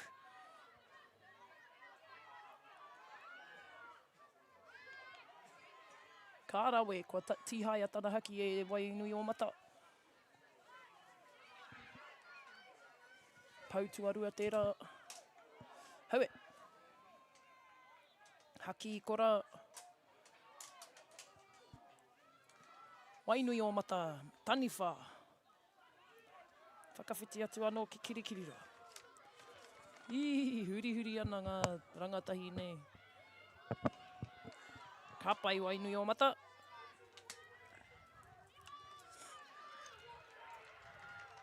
He pakanga ke te haere hika mā. Ui, oho, tatania. Wa kapohia tana haki e Wainui o Mata.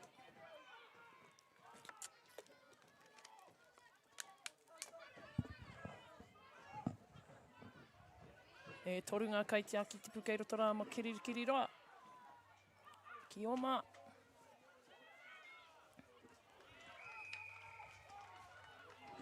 Tipu manawa, mo kirikiri roa i ko rā. Ka pai kirikiri roa.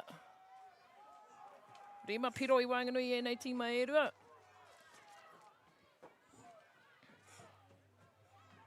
Rua tikau marima he kona e toi ana i tēnei kua tatu arua. Wainui o Mata.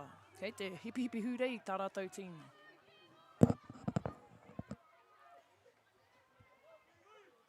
Tikau marua he kona e toi ana.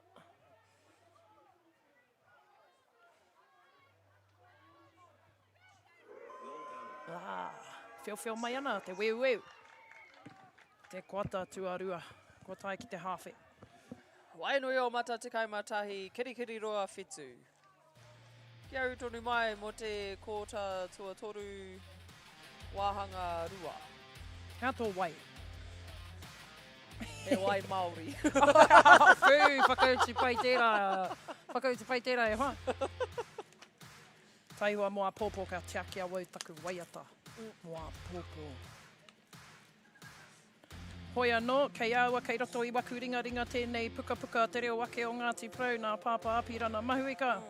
Kei te titiroa wau ki tēnei kupu. Tataki mori.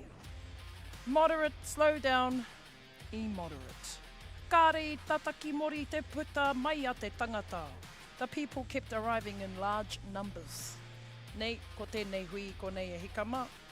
Kāre tataki mori te puta mai a te tangata.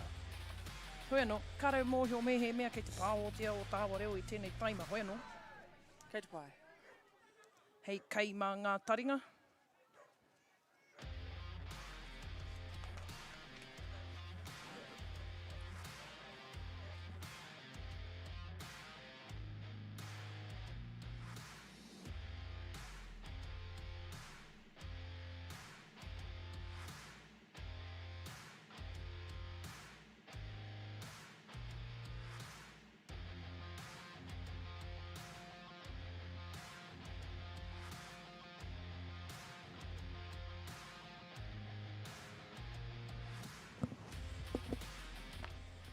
Nau mai hoki mai e hoa mā.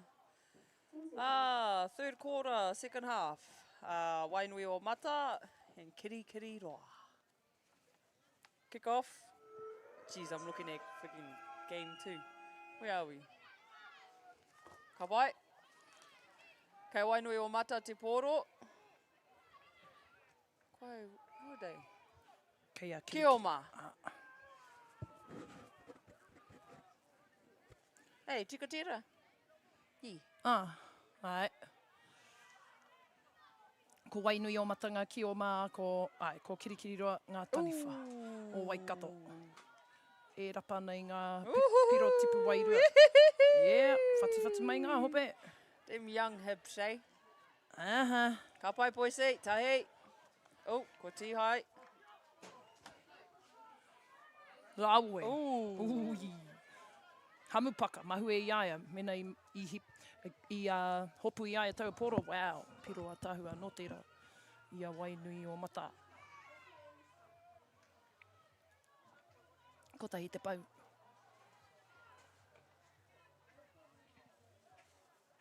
Ki roto ki te kaitia ki tipu. Ka arawe e ngā waiwai o taua kōtura, kia noho tonu i roto i te pāoero.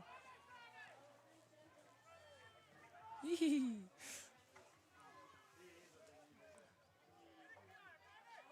Ngā mihi nui kia koe paora kua puta i roto i ngā hihi o te rā, kia kite te rāhunga i kō, pātatatu ki te whira.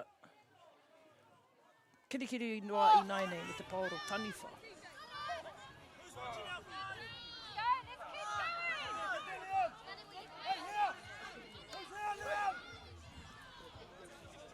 Wainui o Mata, huri mai ana ngā hope, ki te matau, ki te maui, he pau i kō. Ngā kaitia ki tipu ke te rapa whanaunga i te ao. Ko tāhai ke te paoro e kirikiri.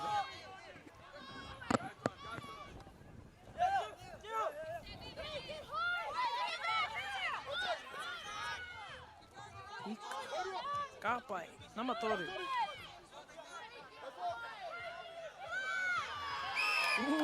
Kua tihai a naha ki e rua katu ki te paoro ki a kirikiri roa.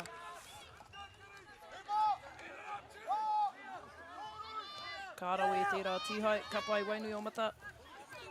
Ki ona whanaunga i te ao. Tai te pau rua. Pautua rua. Ki raro. Tipu manawa i ko rā.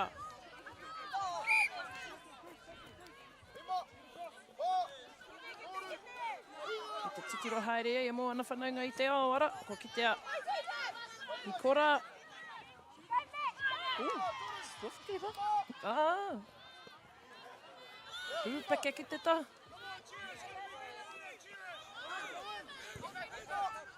Kirikiri roa ngā taniwha o Waikato i roto i te ao. Kua tuku te paru kia wainui o mata. Ko tahi te paru. Rua. Ki wainga, Ki te kaitea ki te pū. Kei aha kirikiri roa.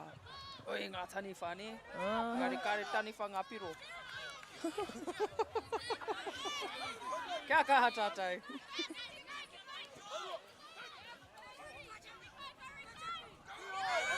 Ka taka tihai a tana haki. Kumea, kumea! Ana, wainui o mata. Kare te makarauna.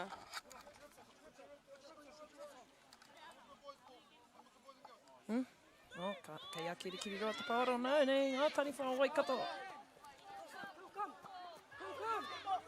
Ko tai ki te tai miniti e toi ana i Huama. Wainui o mata. Kei te imiria ki tāna hoa. Kei a koutou. Awhina mai. Ono ngā piro i wainganui e nei tīmai e rua. Ka tātonu e kirikiri roa te hoki mai. Te aukati tērā aputa. Tērā whārua rua i wainganui a rāua. Kirikiri roa ki roto. Tata nia.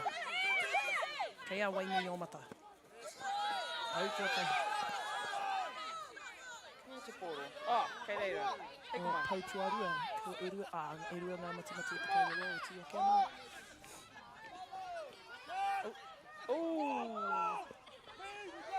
Tatania. Ka mau te wehi tērā tama poni rā. Pai kia o tērā tama. Niti aia. Tēnā serious. Nana kia aia. O tāna teitei. Ara. Ana, koina hoki tāku kia koe he uau a te hopu i e rā tama poni e rā tangata poni ne. Ka pai e Huama. Wainui o mata, tikai mā toru, kirikiri roa, waru. Koraka.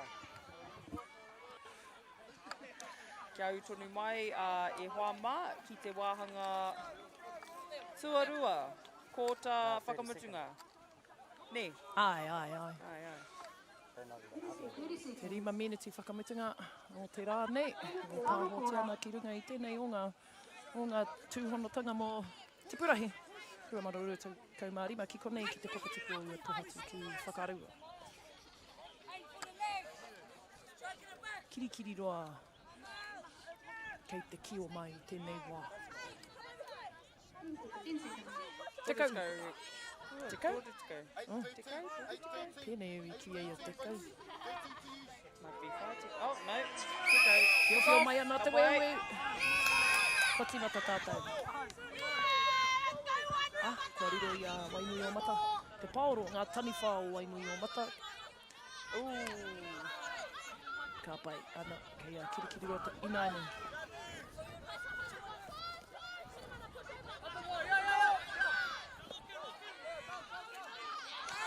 Ngā haki e rua ki kora. Ka tara te paoro te kirikiri.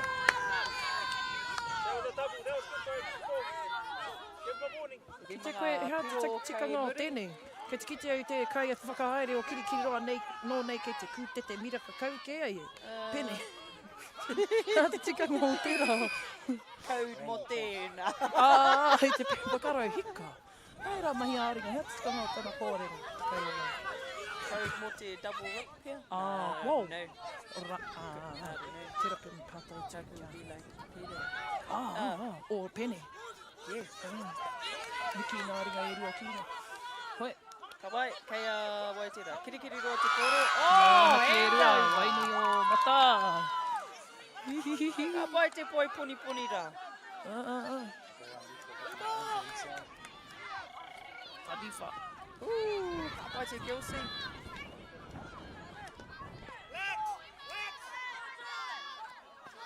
Kia kaha wainui o mata. Kautau ko kirikiri roa. Putu mai te tukuru e te ara.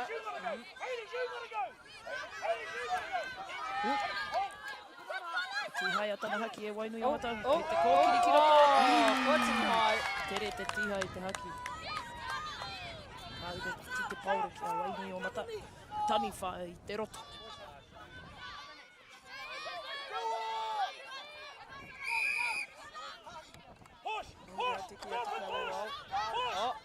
Ko hāmeneti, wainui o mata. Ko pita te ki te tā paparoa. Mā wainui o mata te pauro. Ihi! Oh, you must. Mai atu, ha? Tani wha, wai. Tani wha, horowhatu, ngā kau. Hei, au te rapurapa. Oh, ne, kei roto au i a rongo kako. Me kaua ka tātou wareware i a hine. Hoino, hoki mai ki te kaupapa e hoa. Kirikiri roa, ina tēnei taima, he ka mā. Oma haere ana, pau i kora. Ki roto, ui, kua tihai a tana haki e wainui o mata ne. Ai, ara. I ki te koe tera. Kau. Ka kamanga ringa o tērā kōtiro. Tamara nei o kirikiri roa. E, kamau tu ehi, rau e tēnā, rautaki. Te pona mai ngā turikiraro. waiwai. Wā, ngā pona maro rau atu, maitai rau atu.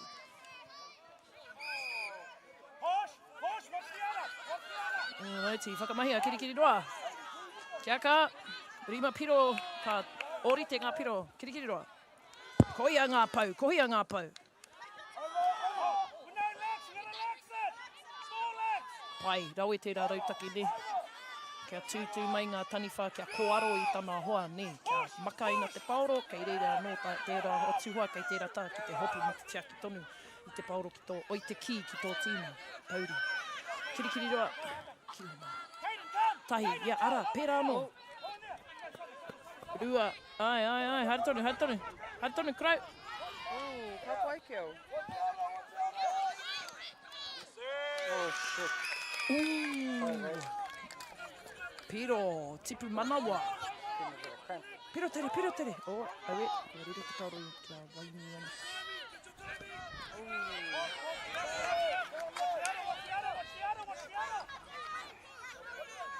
Au.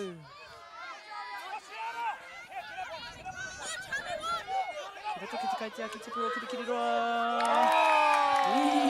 Karo i a te poro. Aroha. I tā haitea e wainui o mata ne, nānai. Tipu wairua. Ai, tipu wairua i ko. Kia kaha, mai tēnei ringa maitai o wainui o mata. Kei a rātou tonu, kei roto i te roto. Pāhi ana i te ki. Kei te tata pau te taima hoki i runga i te kraka e hika mā. Right. Whio mai ana te wehu e hika mā, prei whakamutunga, kia kaha, kōkiri.